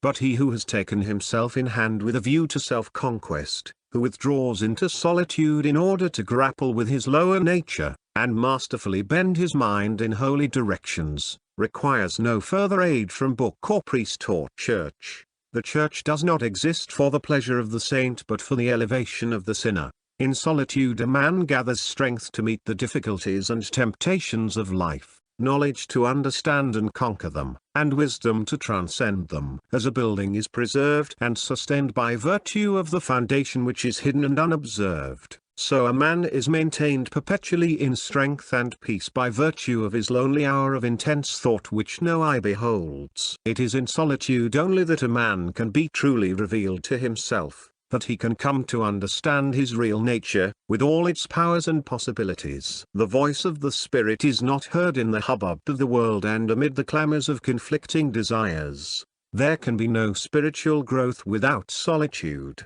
There are those who shrink from too close a scrutiny of themselves, who dread too complete a self-revelation, and who fear that solitude which would leave them alone with their own thoughts and call up before their mental vision the wraith of their desires. And so they go where the din of pleasure is loudest and where the reproving voice of truth is drowned. But he who loves truth, who desires and seeks wisdom, will be much alone. He will seek the fullest, clearest revelation of himself, will avoid the haunts of frivolity and noise, and will go where the sweet, tender voice of the Spirit of truth can speak within him and be heard. Men go after much company and seek out new excitements, but they are not acquainted with peace. In diverse paths of pleasure, they search for happiness but they do not come to rest.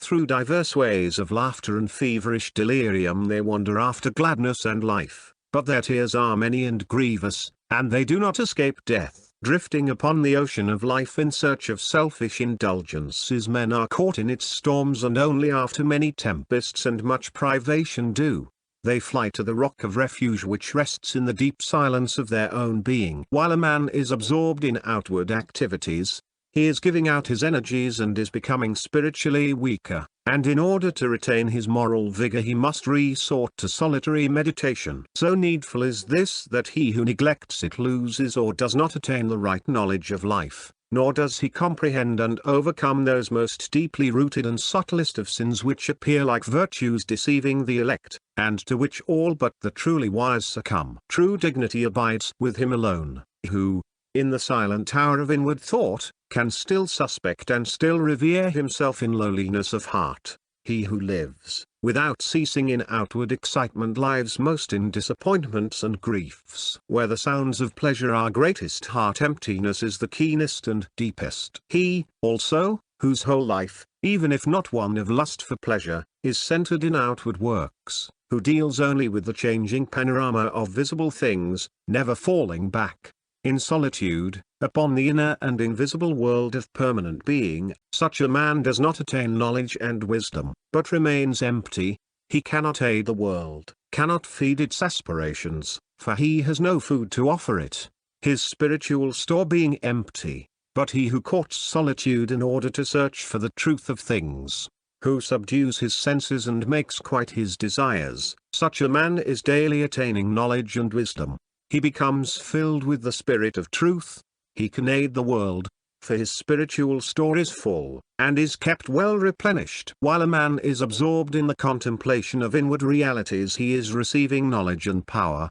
He opens himself, like a flower, to the universal light of truth, and receives and drinks in its life, imparting rays. He also goes to the eternal foundation of knowledge and quenches his thirst in its inspiring waters. Such a man gains, in 1 hour of concentrated thought, more essential knowledge than a whole year's reading could impart. Being is infinite and knowledge is illimitable and its source inexhaustible, and he who draws upon the innermost depths of his being drinks from the spring of divine wisdom which can never run dry, and quaffs the waters of immortality. It is this habitual association with the deep realities of being, this continual drinking in of the water of life at its perennial source, that constitutes genius. The resources of genius are inexhaustible because they are drawn from the original and universal source, and for the same reason the works of genius are ever new and fresh.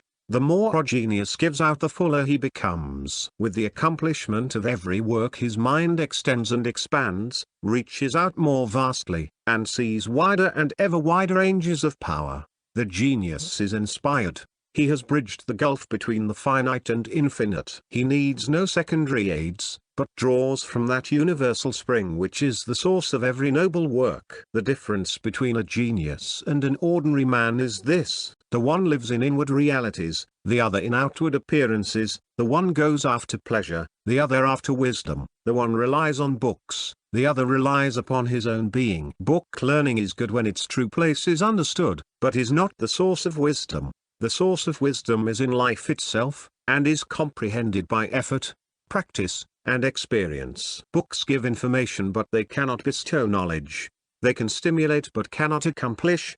You must put forth effort, and achieve for yourself. The man who relies entirely upon books, and does not go to the silent resources within himself, is superficial, and becomes rapidly exhausted. He is uninspired, though he may be extremely clever, for he soon reaches the end of his stock of information, and so becomes void and repetitious. His works lack the sweet spontaneity of life and ever-renewed freshness of inspiration. Such a man has cut himself off from the infinite supply and deals, not with life itself, but with dead or decaying appearances. Information is limited, knowledge is boundless. The inspiration of genius and greatness is fostered, evolved, and finally completed in solitude.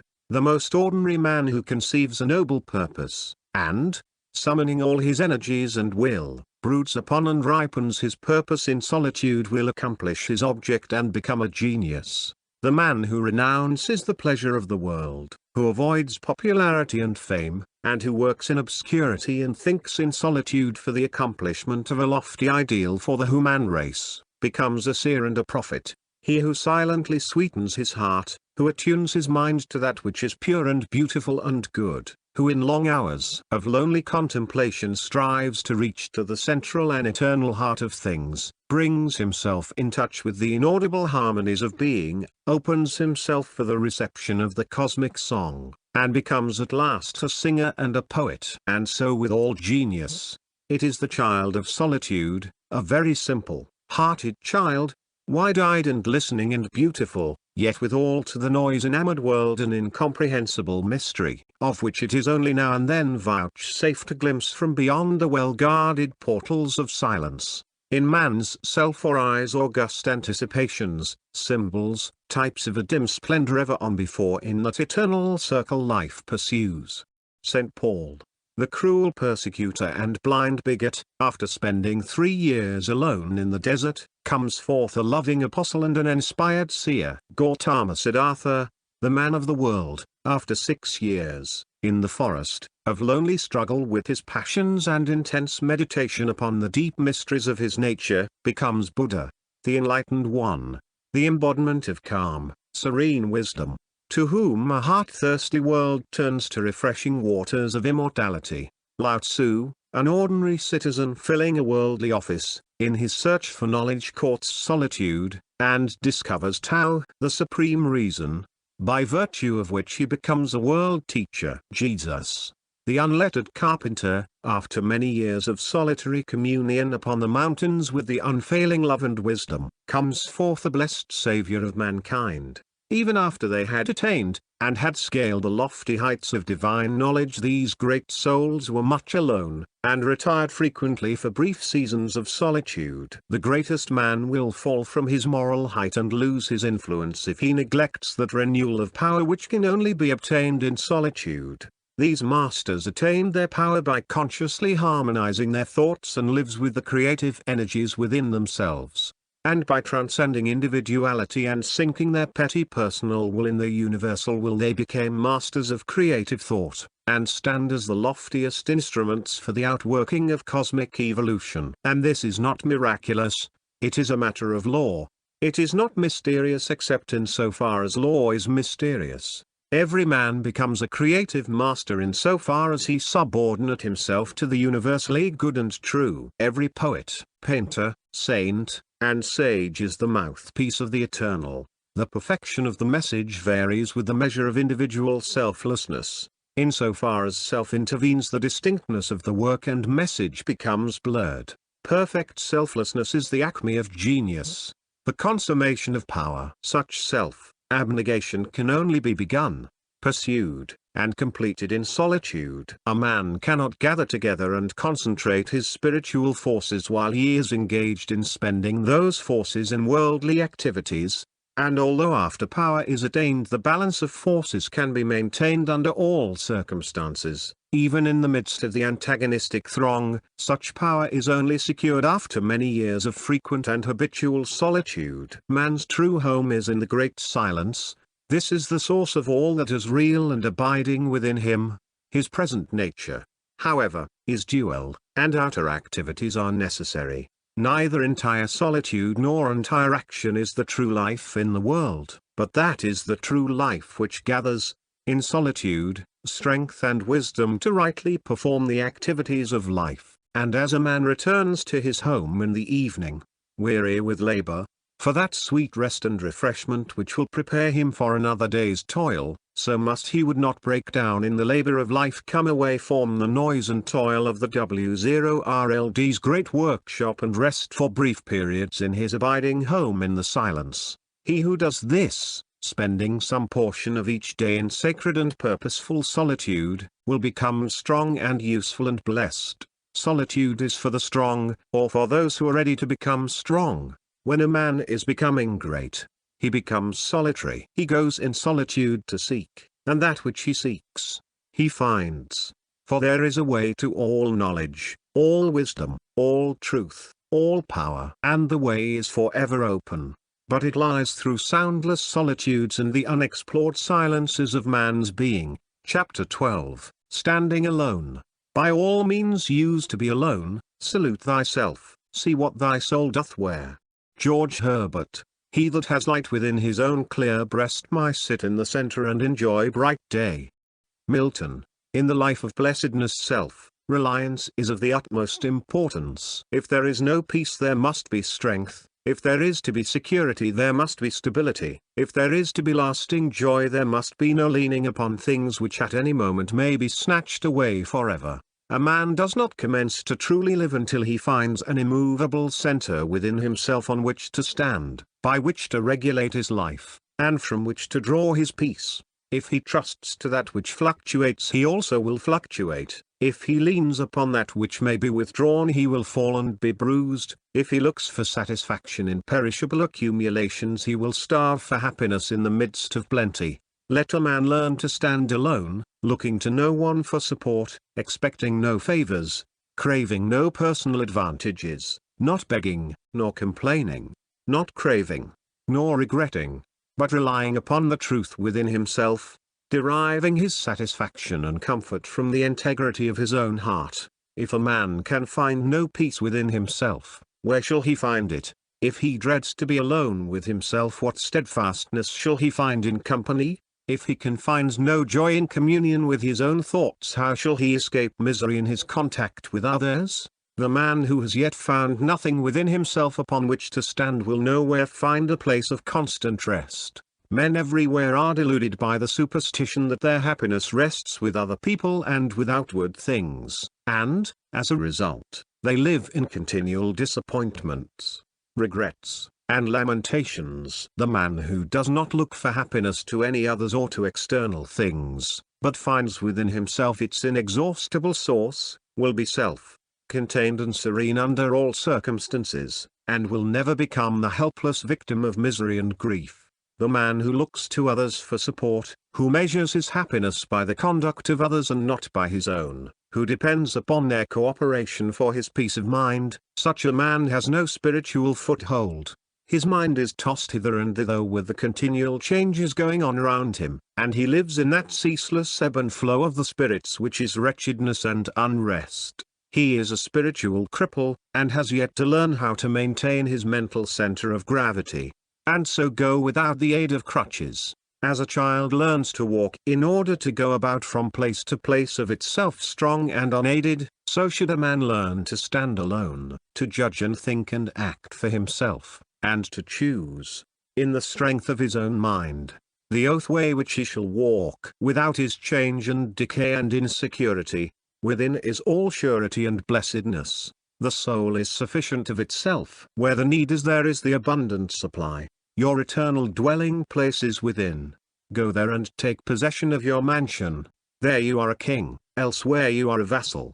Be contented that others shall manage or mismanage their own little kingdom, and see to it that you reign strongly over your own. Your entire well-being and the well-being of the whole world lies there. You have a conscience, follow it. You have a mind, clarify it. You have a judgment, use and improve it. You have a will, employ and strengthen it. You have knowledge, increase it.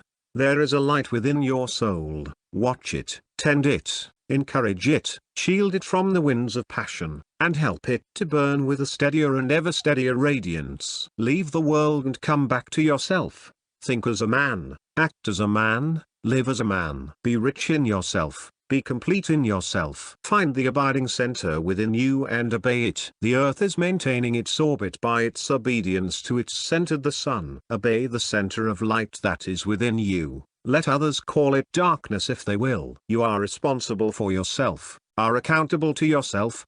Therefore rely upon yourself. If you fear yourself, who will place confidence in you? If you are untrue to yourself, where shall you find the sweet satisfaction of truth? The great man stands alone in the simple dignity of independent manhood.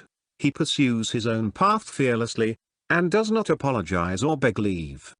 Criticism and applause are no more to him than the dust upon his coat, of which he shakes himself free. He is not guided by the changing opinions of men, but guides himself by the light of his own mind. Other men barter away their manhood for messes of flattery or fashion. Until you can stand alone, looking for guidance neither to spirits nor mortals, gods nor men, but guiding yourself by the light of the truth within you, you are not unfettered and free, not altogether blessed. But do not mistake pride for self-reliance. To attempt to stand upon the crumbling foundation of pride is to be already fallen. No man depends upon others more than the proud man. He drinks in their approbation and resents their censure. He mistakes flattery for sound judgment, and is most easily hurt or pleased by the opinions of others. His happiness is entirely in the hands of others. But the self-reliant man stands, not upon personal pride, but on an abiding law, principle, ideal, reality within himself. Upon this he poises himself, refusing to be swept from his strong foothold either by the waves of passion within or the storms of opinion without. But should he at any time lose his balance, he quickly regains himself, and is fully restored. His happiness is entirely in his own hands. Find your center of balance and succeed in standing alone, and, whatever your work in life may be, you will succeed, you will accomplish what you set your mind upon.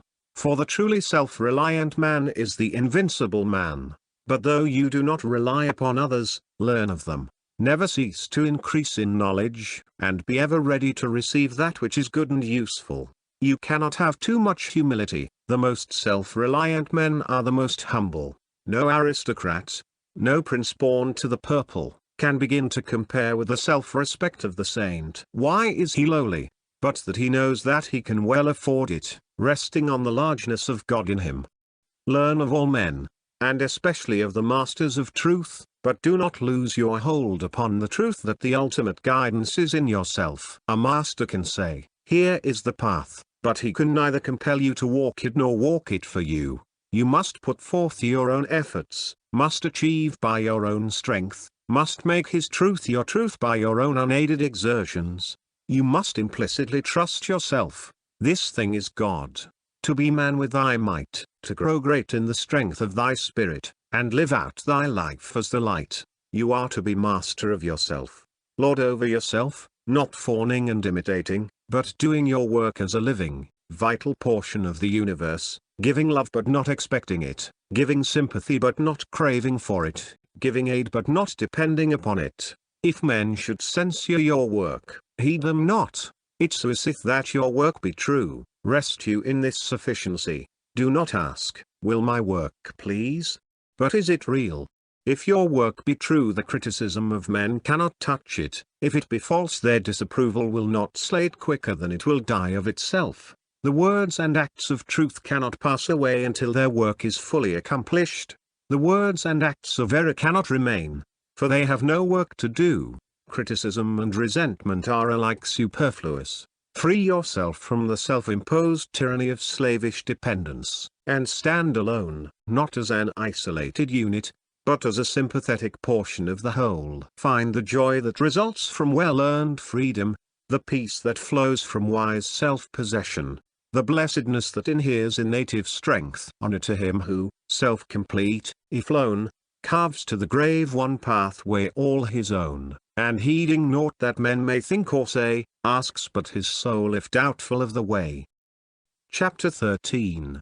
Understanding the simple laws of life. Watch narrowly the demonstration of a truth, its birth, and you trace back the effluence to its spring and source within us. Browning. More is the treasure of law than gems, sweeter than comb its sweetness, its delights, delightful past compare. The light zero aphasia. Walking those byways which I have so far pointed out, resting in their beauty and drinking in their blessedness, the pilgrim along life's broad highway will in due time come to one wherein his last burden will fall from him, where all his weariness will pass away, where he will drink of light-hearted liberty, and rest in perpetual peace. And this most blessed of spiritual byways, the richest source of strength and comfort, I call the right understanding of the simple laws of life. He who comes to it leaves behind him all lack and longing, all doubt and perplexity, all sorrow and uncertainty. He lives in the fullness of satisfaction, in light and knowledge, in gladness and surety. He who comprehends the utter simplicity of life, who obeys its laws and does not step aside into the dark paths and complex mazes of selfish desire, stands where no harm can reach him, where no enemy can lay him low, and he doubts, desires, and sorrows no more. Doubt ends where reality begins, painful desire ceases where the fullness of joy is perpetual and complete, and when the unfailing and eternal good is realized, what room is there for sorrow? Human life when rightly lived is simple with a beautiful simplicity, but it is not rightly lived while it is bound to a complexity of lusts, desires, and wants. These are not the real life but the burning fever and painful disease which originate in an unenlightened condition of mind. The curtailing of one's desires is the beginning of wisdom, their entire mastery its consummation. This is so because life is bounded by law, and, being inseparable from law, life has no need that is not already supplied. Now lust, or desire, is not need, but a rebellious superfluity, and as such it leads to deprivation and misery. The prodigal son, while in his father's house, not only had all that he required, but was surrounded by a superabundance. Desire was not necessary, because all things were at hand, but when desire entered his heart he went into a far country, and began to be in want, and it was only when he became reduced to the utmost extremity of starvation that he turned with longing towards his father's home. This parable is symbolical of the evolution of the individual and the race. Man has come into such a complexity of cravings that he lives in continual discontent, dissatisfaction, want, and pain, and his only cure lies in a return to the Father's home. That is, to actual living or being as distinguished from desiring. But a man does not do this until he is reduced to the last extremity of spiritual starvation. He has then reaped the experience of pain and sorrow as the result of desire, and looks back with longing towards the true life of peace and plenty, and so he turns round, and begins his toilsome journey back towards his home, towards that rich life of simple being wherein is emancipation from bondage, and fever and hunger of desire, and this longing for the true life, for truth, reality, should not be confounded with desire. It is aspiration. Desire is the craving for possession. Aspiration is the hunger of the heart for peace. The craving for things leads ever farther and farther from peace, and not only ends in deprivation but is, in itself, a state of perpetual want. Until it comes to an end, rest, satisfaction, is an impossibility. The hunger for things can never be satisfied, but the hunger for peace can, and the satisfaction of peace is found, is fully possessed. When all selfish desire is abandoned, then there is fullness of joy, abounding plenty, and rich and complete blessedness. In this supremely blessed state life is comprehended in its perfect symmetry and simplicity, and the acme of power and usefulness is attained. Then even the hunger for peace ceases, for peace becomes the normal condition, is fully possessed, constant and never varying. Men, immersed in desire, ignorantly imagine that the conquest of desire leads to inactivity, loss of power, and lifelessness. Instead, it leads to highly concentrated activity, to the full employment of power, and to a life so rich, so glorious, and so abundantly blessed as to be incomprehensible to those who hunger for pleasures and possessions. Of this life only can it be said, "Here are no sounds of discord, no profane or senseless gossip of unworthy things, only the songs of chisels and of pens, of busy brushes, and ecstatic strains of souls surcharged with music most divine. Here is no idle sorrow, no poor grief for any day or object left behind. For time is counted precious, and herein is such complete abandonment of self that tears turn into rainbows, and enhance the beauty of the land where all is fair." When a man is rescued from selfish desire, his mind is unencumbered, and he is free to work for humanity, no longer racing after those gratifications which leave him hungry still. All his powers are at his immediate command. Seeking no rewards, he can concentrate all his energies upon the faultless completion of his duties, and so accomplish all things and fulfill all righteousness. The fully enlightened and fully blessed man is not prompted to action by desire but works from knowledge. The man of desire needs the promise of reward to urge him to action. He is as a child working for the possession of a toy. But the man of knowledge, living in the fullness of life and power, can at any moment bring his energies into requisition for the accomplishment of that which is necessary. He is, spiritually, a full-grown man. For him all rewards have ceased, to him all occurrences are good.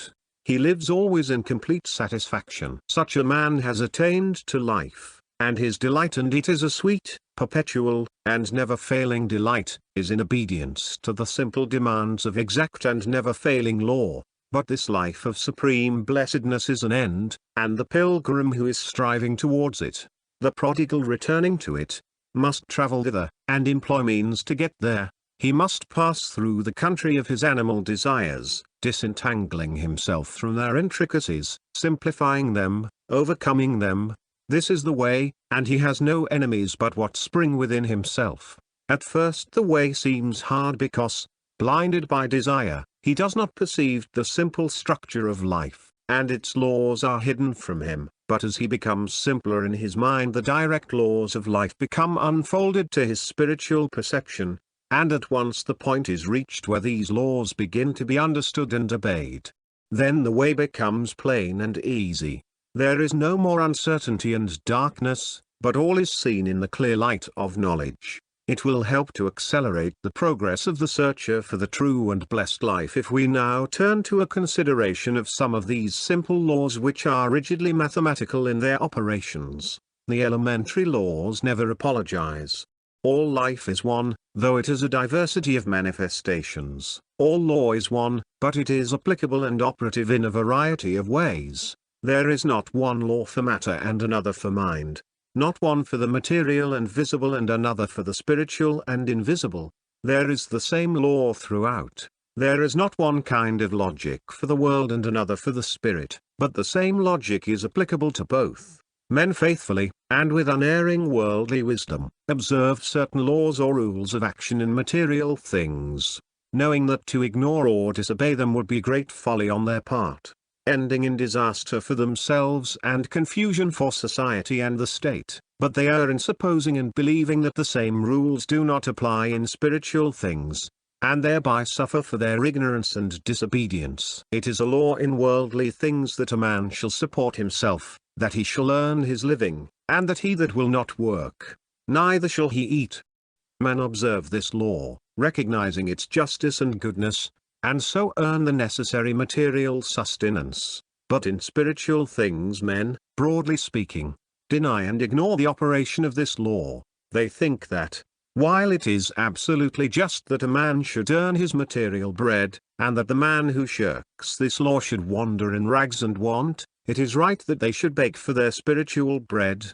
Think it to be just that they should receive all spiritual blessings without either deserving or attempting to earn them. The result is that most men wander in spiritual beggary and want, that is, in suffering and sorrow, deprived of spiritual sustenance, of joy and knowledge and peace. If you are in need of any worldly thing, food, clothing, furniture, or other necessary, you do not beg of the storekeeper to give it to you, you ask the price of it, pay for it with your money, and then it becomes your own. You recognize the perfect justice in giving an equivalent for what you receive, and would not wish it to be otherwise. The same just law prevails in spiritual things. If you are in need of any spiritual thing, joy, assurance, peace, or what else soever, you can only come into full possession of it by giving an equivalent.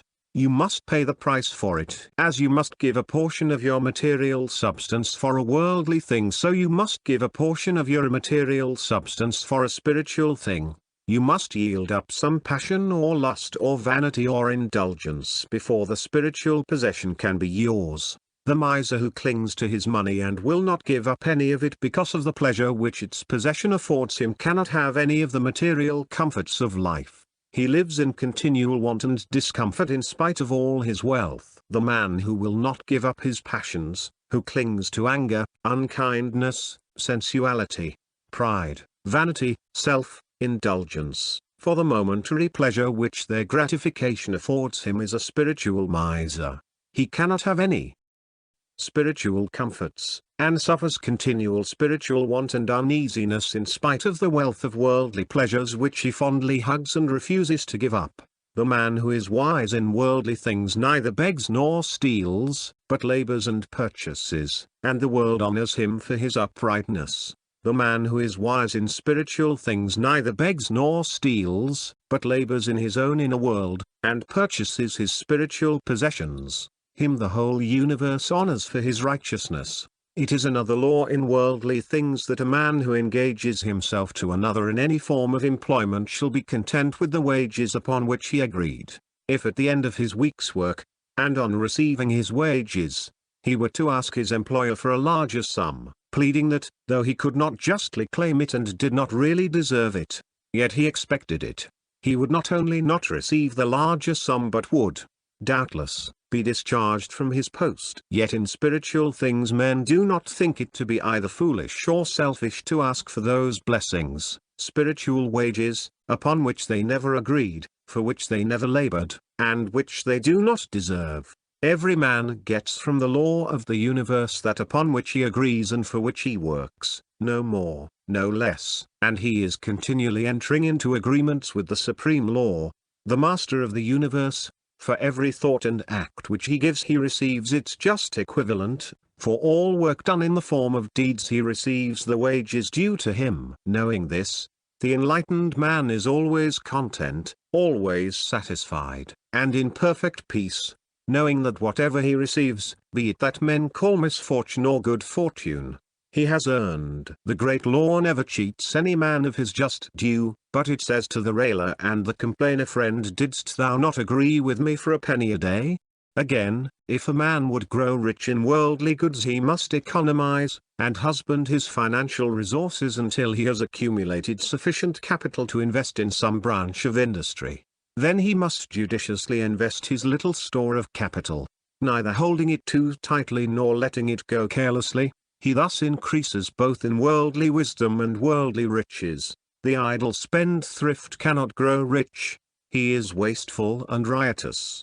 He who would grow rich in spiritual things must also economize, and husband his mental resources.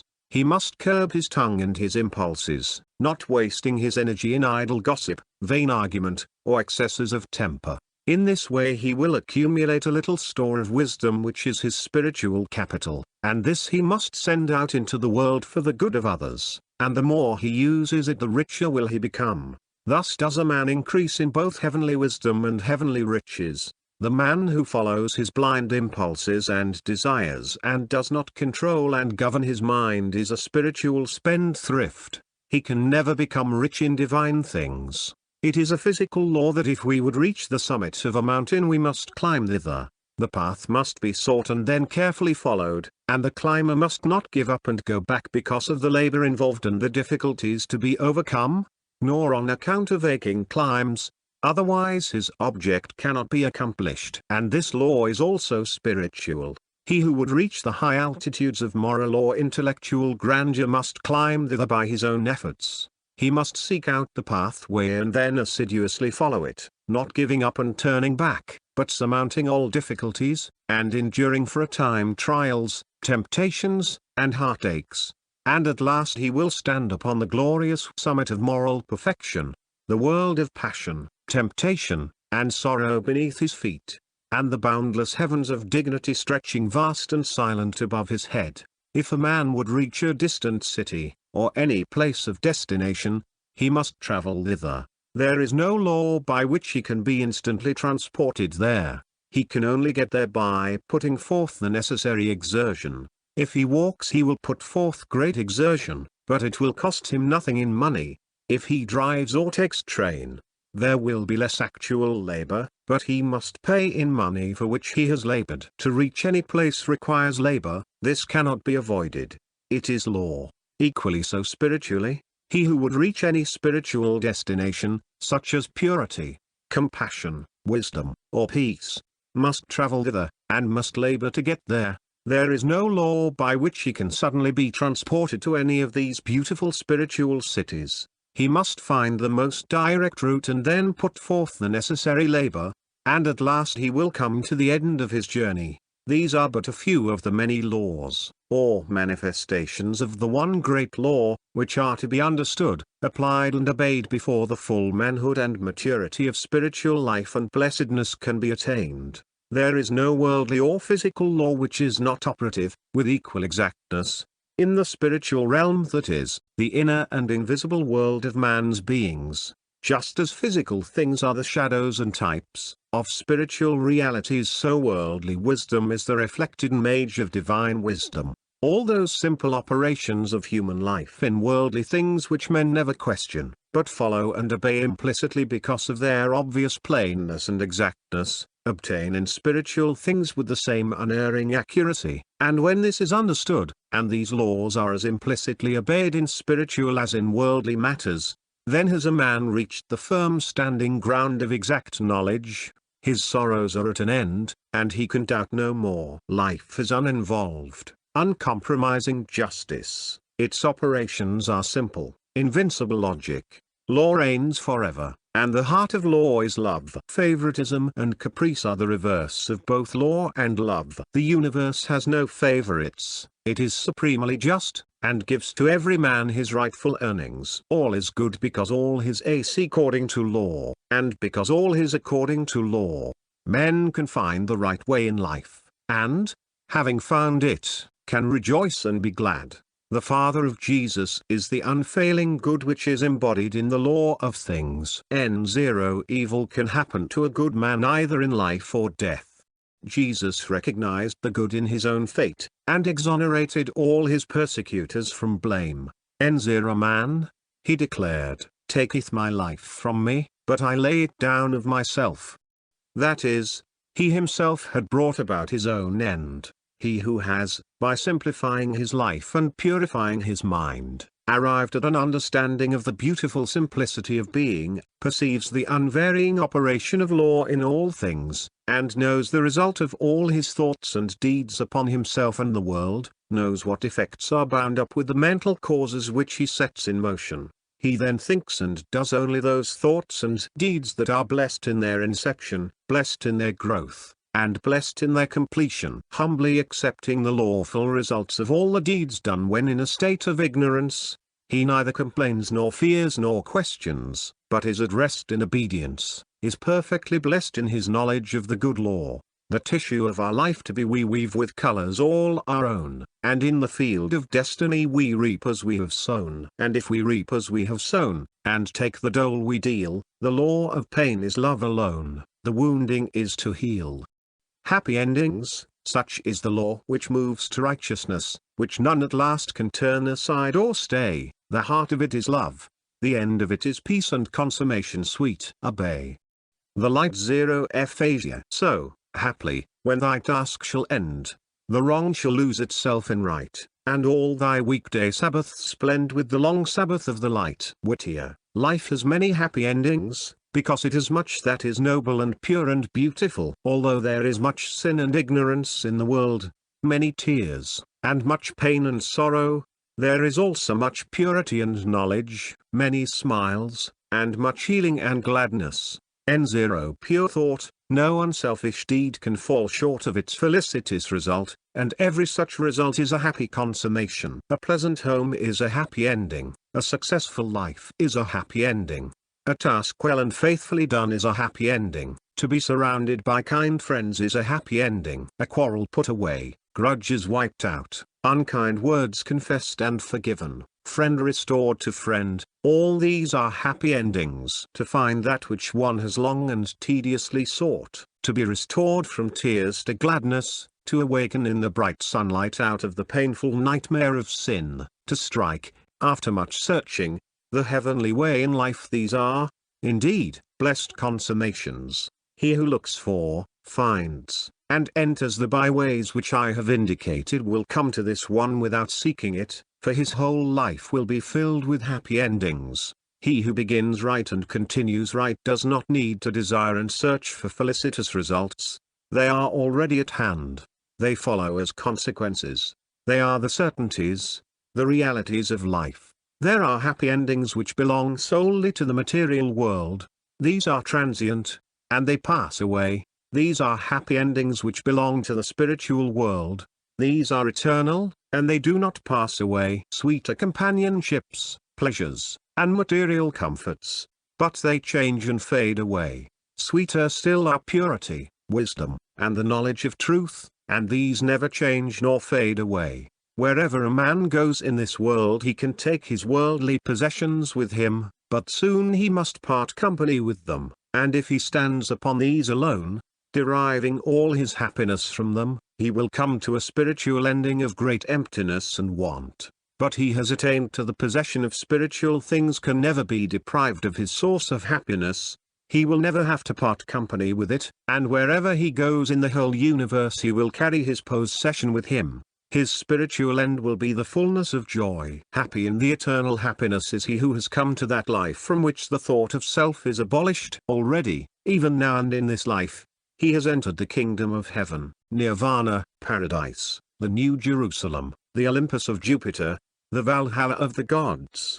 He knows the final unity of life, the great reality of which these fleeting and changing names are but feeble utterances. He is at rest on the bosom of the infinite. Sweet is the rest and deep the bliss of him who has freed his heart from its lusts and hatreds and dark desires, and he who, without any shadow of bitterness or selfishness resting upon him, and looking out upon the world with boundless compassion and love, can breathe, in his inmost heart, the blessing, peace unto all living things, making no exceptions or distinctions. Such a man has reached that happy ending which can never be taken away, for this is the perfection of life, the fullness of peace, the consummation of perfect blessedness. The end,